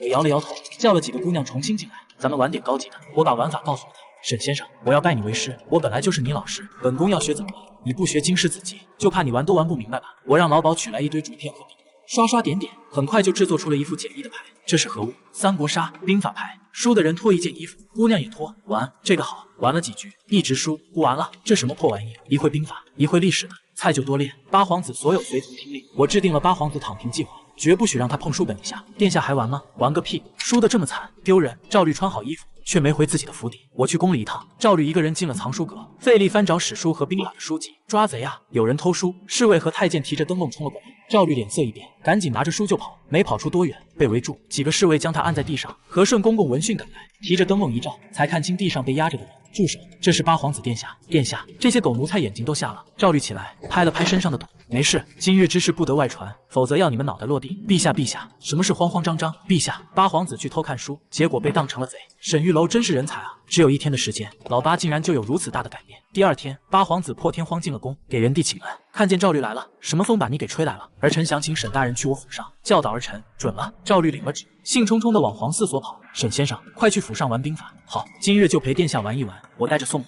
跟着赵律到了八皇子府，果然名不虚传。赵律迫不及待地叫来几个机灵的随从，围着桌子就开始了三国杀大战。赢了，本宫赢了！哈哈哈哈哈！赵律高兴地直接从椅子上蹦了下来，手舞足蹈。看见没？昨天晚上的兵书没白读。来人，摆宴，给沈先生上最好的菜。停停！我一摆手，音乐戛然而止。这什么玩意？噪音？咳，这是本宫写的，不至于这么差吧？脏了我的耳朵，我都快吐出来了。你说我这个差，那你写一个听听。我轻蔑一笑，你还差得远。天青色等烟雨，而我在等你。月色被打捞起，晕开了结局。你这卜辞的方法是从哪学得的？本官熟读四书五经，满腹经纶，这些东西自然信手拈来。本宫非要跟你比一比，可以。既然要比，正好醉仙楼素音谱了新曲，正在找人填词。本宫的词已经谱了一半，不行，太俗了。爱恨就在一瞬间，举杯对月情似铁，爱恨两茫茫，问君何时恋？用这个。赵律把我写的词折起来揣进兜里。殿下，九皇子在哪里玩耍？那小子估计在东市遛鸟呢。你这一套激将法在他那儿可不好使，你见了就知道了。我带着宋母直奔东市的古玩市场，最热闹的地方。皇子在和卖狗的小贩吵架。慢着，老板，这狗不用你赔，你走吧。你是什么东西？目无师长。宋虎按住他，我一把脱下了他的裤子，我抓着他的头发，用力一扯，拽下来一缕头发，疼得九皇子大喊了起来：“碰你头发了，你能如何？”沈玉楼拿出圣旨，高高举起，对着周围百姓说道：“本官乃是皇上钦点帝师，今日奉皇上之命教导九皇子。”闲杂人等迅速退下。九皇子的那些护卫一看圣旨，立马不敢动弹了，而那些百姓们也都指指点点。九皇子被打得嗷嗷直叫，亲切地问候了一下我的祖宗18代，我也毫不留手，一下一下的打得他皮开肉绽。服了，我服了，别打了。沈先生，沈大人，沈爹求你了。我松开了手，整理了一下自己的衣袖，仿佛刚才打人的不是我。九皇子狼狈地从桌子上爬起来，一边手忙脚乱地提着裤子，一边指着我，气得浑身发抖。你就是这么教导本宫的？父皇让你来教导我，是让你来打我的吗？我掏了掏耳朵，不耐烦地说道：“老子哪有时间教导你？什么经世子集，知乎者也，老子自己都懒得看，教你个屁！老子今天就是来教教你怎么做人。”转身对着围观的商贩和百姓说：“各位乡亲父老，凡是被这位九皇子欺负过的，欠了钱没还的，今天都到我这儿来告状，本官给你们做主。大家你看我，我看你，我。九皇子从我这拿走了一对文玩核桃，还有我。一时间，告状的人排起了长队。我搬了张凳子坐下，文玩核桃赔，煎饼摊子赔。没一会，掏得一干二净，没钱就打工还债。说着，我让九皇子开始扒核桃，我背着手离开了市集。不行，本宫要去找我八哥问个清楚。在2楼的雅间里，赵恒找到了八哥。皇兄，老九，你这是掉粪坑里了。沈玉楼不是人，我还不如回去读书了。这你就别想了。沈先生说了，严禁我碰书本一下，谁敢让我看书，就去领板子。他也这么跟我说的，不许我读书，只许我打工。兄弟俩大眼瞪小眼，都从对方眼里看到了一丝迷茫。老九，我跟你说，先生虽然不让我读，但我前天晚上偷偷去藏书阁，你看兵法，你看得懂吗？赵律得意地说道。为了在三国杀里赢他，有什么看不懂的？别说，读了兵法之后，我今天下午玩牌简直大杀四方，那感觉啧，太有成就感了。我现在怀疑沈先生不让我去读兵法，就是怕我会的太多然后赢他。赵恒听得一脸无语，等这7天一过，我一定要跟父皇弹劾他，让他吃不了兜着走。就在这时，楼下忽然传来一阵鼎沸的人声，紧接着悠扬的琴声如流水般响起。各位爷，各位公子，花魁登场了！老鸨子那标志性的公鸭嗓响起，整个醉仙楼的气氛瞬间被推向了高潮。只见一个身着白衣、面带轻纱的女子，抱着琵琶，款款走上台前。虽看不清全貌，但那身段、那气质，已足以让满堂的男人为之疯狂。素英姑娘朱唇轻启，声音清冷如玉。小女子月前谱得新曲一首，苦无好词相配，不知哪位公子准备好了词？若是能入小女子之眼，今夜素英愿与其共度良宵。话音一落，全场激动起来。为了今日，他们也算是绞尽了脑汁，不少人都怀揣自己的大作，准备跃跃欲试。赵律深吸一口气，整理了一下衣袍，他犹豫了一下，还是先把自己费尽心思写的那半阙词递了上去。素英姑娘回房半天之后，老鸨子才出来宣布结果。很遗憾，今日所有词作都没能被素英姑娘看中，请诸位明日再来。在一片失望的叹息声中，所有人都准备打道回府。赵律咬了咬牙，忽然站了出来，从怀里掏出沈玉楼写的那张纸，又摸出一锭银子塞给老鸨子。等等，劳烦您再把这份送去给素英姑娘瞧瞧。旁边几个相熟的公子哥见状，都笑了起来。赵公子，算了吧。素英姑娘眼光高着呢，别白费劲了。就是，我可是请重金让当今新科状元张新杰张大人给我写的。素英姑娘连这都看不上，你就别逞强了。赵律却不管不顾，一脸紧张地盯着楼上。没过一会儿，就见那老鸨子像见了鬼一样，一路小跑从楼上冲了下来，脸上是掩饰不住的惊喜。他冲到赵律面前，激动的声音都变了调：“恭喜赵公子，贺喜赵公子！素英姑娘说了，您的词乃是天人之作，今夜赵公子独占花魁。”轰！整个醉仙楼炸了，所有人的目光唰的一下，全都聚焦在了赵律身上。我靠，赵公子牛逼啊！赵公子，收我为徒吧，教教我怎么写字泡妞啊！赵律的虚荣心在这一刻得到了史无前例的巨大满足，他挺直了腰杆，感觉自己的人生已经到达了巅峰。他得意洋洋地看了一眼已经呆若木鸡的赵恒，压低声音道：“看见没，老九，我就说沈先生不一般吧。”说完，他在众人羡慕的目光中大摇大摆地上了头，临走前还不忘回头对赵恒说一句：“老九，好好休息，明天还得接着干活呢。”赵恒看着八哥潇洒上楼的背影，再想想自己明天还要去给王屠夫喂乳，赵恒的心碎了一地。他呆呆地看着满桌子几乎没怎么动过的水果点心，沉默了许久，高声把这些都打包带走。我回到了宫中，今天这波操作，我给自己打99分，少给1分是怕自己骄傲。我对这2个皇子性格的拿捏还是比较准确。8皇子吃软不吃硬，9皇子吃硬不吃软，这2个皇子太过挑食。看看人家贵妃，软的能吃成硬的，硬的能吃成软的，这才叫技术。就在我回味贵妃的时候，一个眼熟的小太监火急火燎地跑了过来，差点一跟头绊倒在他面前。沈大人，可算找着您了。皇后娘娘急着，我眉毛一挑，皇后这大白天的找我干啥？不太方便吧？我跟着小太监一路小跑，进了坤宁宫，宫女太监们一个个跟鹌鹑似的，缩着脖子，大气都不敢喘。内殿里隐隐约约传来小女孩的哭声，抽抽搭搭的，听着就让人心疼。沈玉楼一进去，就看见皇后娘娘正抱着琼儿公主，柳眉紧蹙，满脸的忧心忡忡。琼儿公主小脸哭得通红，一只小手捂着腮帮子，眼泪跟断了线的珠子似的往下掉。沈亲，你可来了！皇后一见她，像是见到了救星。微臣见过皇后娘娘，我行了个礼，目光落在了琼儿公主身上。公主这是怎么了？牙疼？琼儿公主瘪着小嘴，委屈巴巴地吐出2个字，眼泪又涌了上来。旁边一个老太医战战兢兢地回话：回沈大人，公主殿下这是在换牙，新牙已经长出来了，可这颗乳牙迟迟不掉，所以才疼得厉害。按理说拔掉就好了，可公主殿下她……老太医没说完，但意思很明显，小祖宗不让碰啊！别说用拔牙的钳子了，就是拿根羽毛过去，公主都跟要他命似的，哭得惊天动地。皇后叹了口气，柔声对琼儿说：琼儿乖，让沈先生给你看看好不好？你忘了上次你生病，就是沈先生治好你的。我马上成为宗学府的长侍，以后自然也是琼儿公主的老师。琼儿公主抬起泪汪汪的大眼睛，看了看我，她对这个救过自己命的人倒是没什么抵触情绪。她犹豫了一下，还是点了点头。我笑了笑，蹲下身子，让自己的视线和公主齐平。来，公主殿下，张开小嘴，让本官瞧瞧你这颗牙到底是什么情况。我对儿童那可是有着极强的亲和力，上一世我不知道对付过多少难搞的儿童，全都手到擒来。如今公主8岁，正是我最拿手的年龄段。我凑过去一看，果然一颗恒牙已经出来了，把那颗乳牙顶歪了。这事儿简单，拔了就完事儿。可看着小公主那惊恐的眼神，我知道常规操作肯定不行。我微微一笑，温柔说道：公主殿下，本官有个办法，不用钳子，也不用刀，只需要一根小小的丝线，在你牙齿上轻轻一绑，它自己就掉下来了，一点都不疼。琼儿公主一撅嘴，摇头说道：先生，你休想骗我，你是不是想把线绑在弓箭上，嗖的一下射出去？不行，我害怕。我差点没笑出声。好家伙，还挺聪明，套路都不吃，绝对不是。本官发誓，绝不动用任何兵器，就是单纯的给你讲个故事。听完故事，牙就掉了，信不信？琼儿公主半信半疑，但还是点了点头。我让宫女取来一根结实的丝线，手法娴熟的在小公主那颗松动的乳牙上打了个结，一切准备就绪。我清了清嗓子，开口说道：今日这个故事叫小魔仙制斗葫芦娃。老爷爷西天去取经，话说在一个叫魔仙堡的地方，住着一群美丽的巴啦啦小魔仙。有一天，他们遇到了从东方来的7个葫芦娃，葫芦娃们个个身怀绝技，尤其是那个大娃，力大无穷，小魔仙们打不过，就被葫芦娃变成了7彩石山，压在了山下。琼儿公主听得入了迷，小嘴微张，连疼都忘了。琼儿公主听得入神，张大了嘴巴。我捏着线头的手指瞬间用力，咔一声，那颗乳牙被轻巧地拽了下来。琼儿公主愣了一下，下意识地用舌头舔了舔缺口，不疼，一点都不疼。她看着我手里那颗带着血丝的小牙，眼睛里面充满了崇拜。沈先生果然厉害。后面呢？去西天取经之后怎么了？公主，欲知后事如何，且听下回分解。等过几天你进了宗学府，我天天给你讲故事。琼儿公主激动起来，母后，我要去跟父皇说，我现在就要进宗学府。皇后宠溺地说道：好好好，等你见到你父皇，你就和他说。皇后抬起头来，看了沈玉楼一眼，眼神瞬间变得有些不同，含情脉脉，千丝万缕。我对琼儿竟然也如此有办法，有耐心。皇后甚至有一种错觉，琼儿和我在一起的时候，才更像是寻常人家的妇女一样。趁着琼儿不在的时候，沈玉楼低声问道：娘娘，今晚方便吗？皇后脸颊微红，想了想，随后点了点头。你来就是了。晚上，我悄悄地来到了坤宁宫，到皇后这边来已经是轻车熟路，摸到了皇后的床上，摸到了柔软的身子。谁？美人身体微微一颤。沈大人，今日皇后娘娘身体不便，让我来伺候你。白玉，我咽了口水，脑海中出现白玉精致的面容。你可愿意？白玉沉默片刻，点了点头。我松开了她的腰，握住了她的手。你若是不愿意，我不会强迫你。娘娘说什么，我就听什么。我记得你第一面，每一次见你都记得。大人，当个海王容易吗？八皇子在醉仙楼的雕花大床上醒来时，腰跟断了似的。不过一想到自己跟素英姑娘度过了美妙的夜晚，就很开心。他伸了个懒腰，正准备起身。昨夜那首词，非公子所作吧？姑娘何处此言？能写出东风夜放花千树这等绝妙好词，必然是胸藏锦绣，学富五车。可昨夜与公子轻谈，公子读过的书似乎不多，你休要瞧不起人。下次本宫再来，定要引经据典。说的你哑口无言。赵律带着铁饮回了宫，给本宫弄一套小太监的衣服。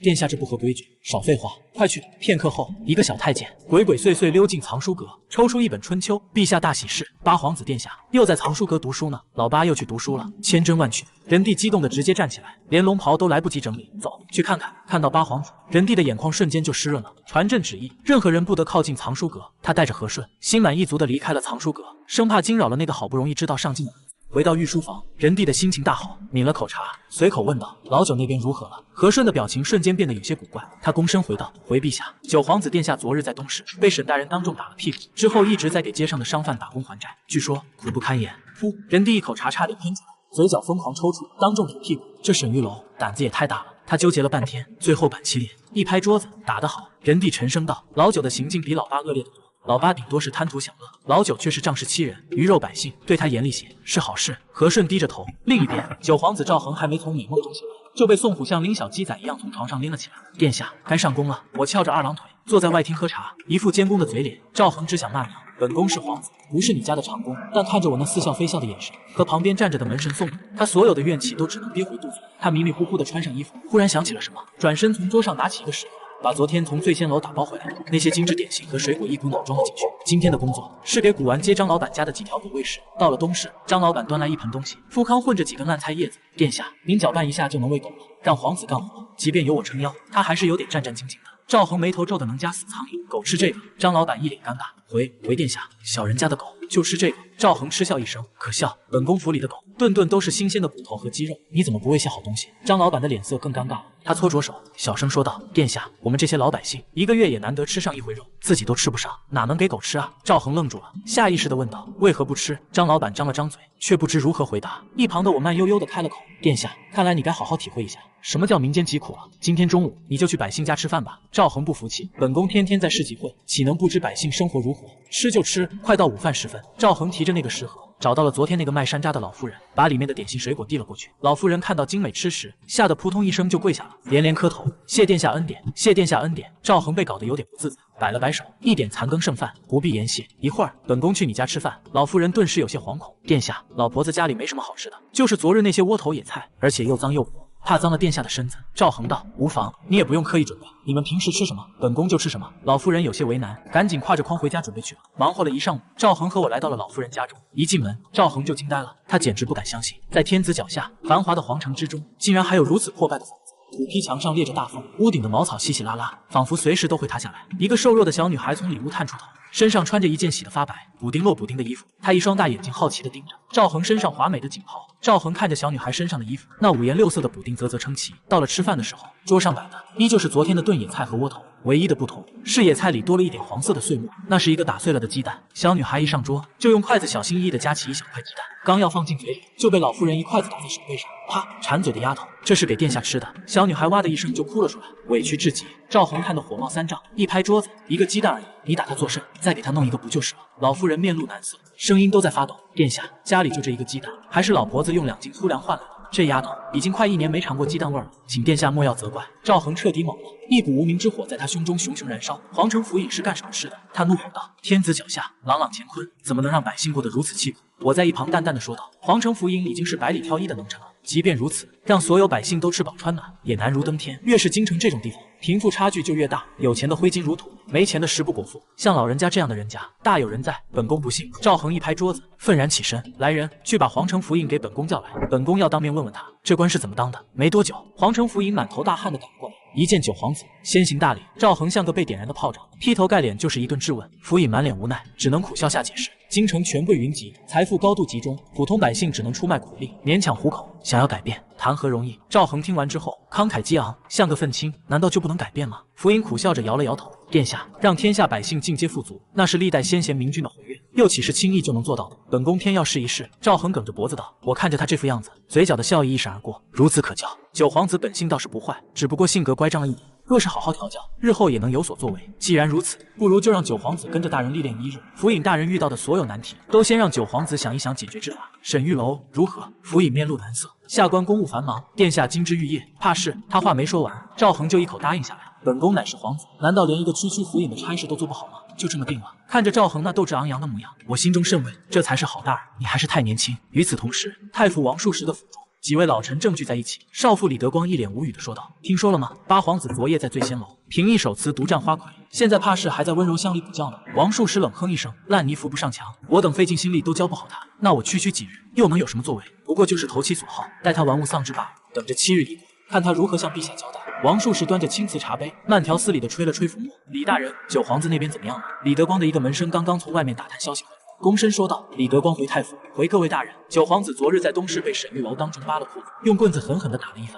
皮开肉绽，之后被逼着在古玩街给商贩们打了一整天的苦工，据说惨不忍睹，晚上饿得只能啃窝头。”呼！李德光一口茶直接喷了出来，拍着大腿咧嘴大笑：“哈哈哈，这沈玉楼简直是个蠢货，亏他想得出来。”王术石也是捻须而笑，眼神里满是幸灾乐祸。本以为他有几分小聪明，没想到竟是个不知深浅的蠢货。九皇子是何等乖张跋扈的性子，如此羞辱他，他岂会以为你是教导？心存感激，怕是早已恨之入骨，回头定然要狠狠的报复。正是，另一位老臣附和道：“如此一来，非但起不到半点教导的作用，反而更加激化矛盾，此乃教导大忌。他沈玉楼还想搞什么宗学府，简直是痴人说梦。众人你一言我一语，对我恨得无以复加。若真让沈玉楼成了，那他们岂不是就成无用之人了？现在的太医院就是如此。自从我来了之后，太医院就已经形同虚设了，根本不受皇上重视和信任。现在我的手又伸到了太傅他们这，李德光简直是找死！”李德光放下茶杯，眼中闪过一丝狠厉，声音一沉：“这小子说白了就是个郎中，靠着些歪门邪道博得陛下青睐，竟然不知天高地厚，想要掌控皇子教育这等国家大事，简直岂有此理！少妇所言极是。”李德光义愤填膺，等着时间一到，我等便联名上奏，弹劾他教导无方，手段粗鄙。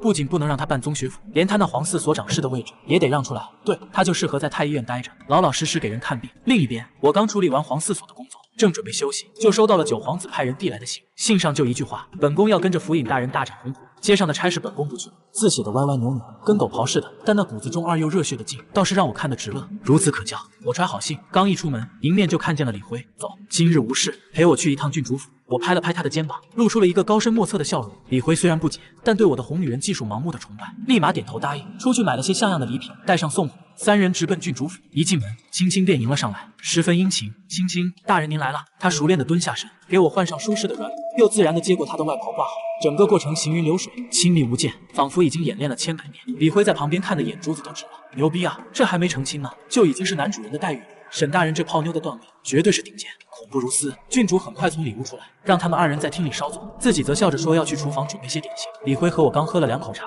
厨房那边就传来了郡主清脆的声音：“今晚想吃些什么？”我让厨房提前准备。我对李辉使了个眼色，真正的教学开始了。我压低声音：“看到了吗？这种问题千万不要直接回答。他问你想吃什么的时候，其实心里已经有了答案。你若是说的不如他意，他自然不会高兴。你得猜他想吃什么。”说完，我清了清嗓子，朗声回道：“郡主，不如你猜一猜我想吃什么？”厨房那边传来郡主银铃般的笑声：“今日天朗气清，汇丰合唱，我猜你肯定想出去走走，不如我们去外面的酒楼吃，如何？我对李辉挑了挑眉，说道：看见没？他一早就想好了要去酒楼吃，但是去酒楼可能多花银子，心里又纠结，这时候便需要我来推他一把，让他心安理得的出去花钱。随即我高声应道：郡主果然是我的知己，我正有此意。如此良辰美景，李统领又来做客，正适合去酒楼吃，郡主不必担心银两，钱是王八蛋，没了还能赚。郡主的声音里满是欢喜，那太好了，我们去哪一家吃呢？此时李辉已经直呼牛逼了，只恨自己没带个本子，应该记下来才是，这么多知识点很容易忘的。李辉小声说道：沈大人，我知道皇城根下有家妙香楼，开了几十年了，酱肘子一绝，味道不错。我却冲他摇了摇头，你还是太年轻，你觉得好吃不重要，重要的是郡主想去哪一家。他嘴上在问我，但心里早就盘算好了，要是带他去了他不中意的地方，哪怕点的菜是龙肝凤髓，他这一晚上也未必能开心。李辉听得一愣一愣的，感觉自己 CPU 快烧了，这比考武状元都难。只见我再次开口对郡主说道：我最近倒是听闻皇城内有一家酒楼很有名气，郡主冰雪聪明，不如再猜一猜是哪一家。若是猜对了，我输你10两银子。郡主端着点心走了出来，笑着说道：那你可不许耍赖，我最近听说了一家新开的酒楼很有名气，是不是叫爵位楼？我一拍大腿，我就说郡主冰雪聪明，果然猜对了，10两银子愿赌服输。郡主脸颊微红说道：也许这就是心有灵犀吧。我拉着郡主的手说道：没错，郡主总是能猜出来我心中所想，我们果然是天造地设的一对。两人四目相对，眉目传情，空气里都弥漫着恋爱的酸臭味。郡主红着脸，如含羞待放的花朵一般，还有外人看着呢。李辉在旁边已经彻底石化了，你们在乎我是不是外人吗？看着这番骚操作，感觉自己的世界观受到了前所未有的冲击。都是知识啊，学不过来啊，跟着沈大人进步实在是太大了。几日后，宗学府之事尘埃落定，八皇子照例成了饱读诗书的谦谦君子，九皇子赵恒化身，体恤民情的实干皇子，二人兄弟和睦，成了人帝最骄傲的左膀右臂。我的教导之能，无人质疑。我与司仪郡主的婚礼由人帝亲自主持，风光无限。婚后，我向人帝请辞，只求一块附属之地，做个逍遥王侯。人帝不舍，却也知我心意，赐我江南百里之地，封逍遥侯，无需上朝。我带着司仪郡主秦贵如、青青，还有宋虎前往江南。皇后虽不舍，却也知这是我最好的归宿。二人相约，每年春暖花开，我便回京探望。江南水乡，沈玉楼开了最大的医馆，推广酒精消毒、剖腹产等医术，救死扶伤，被百姓尊为活神仙。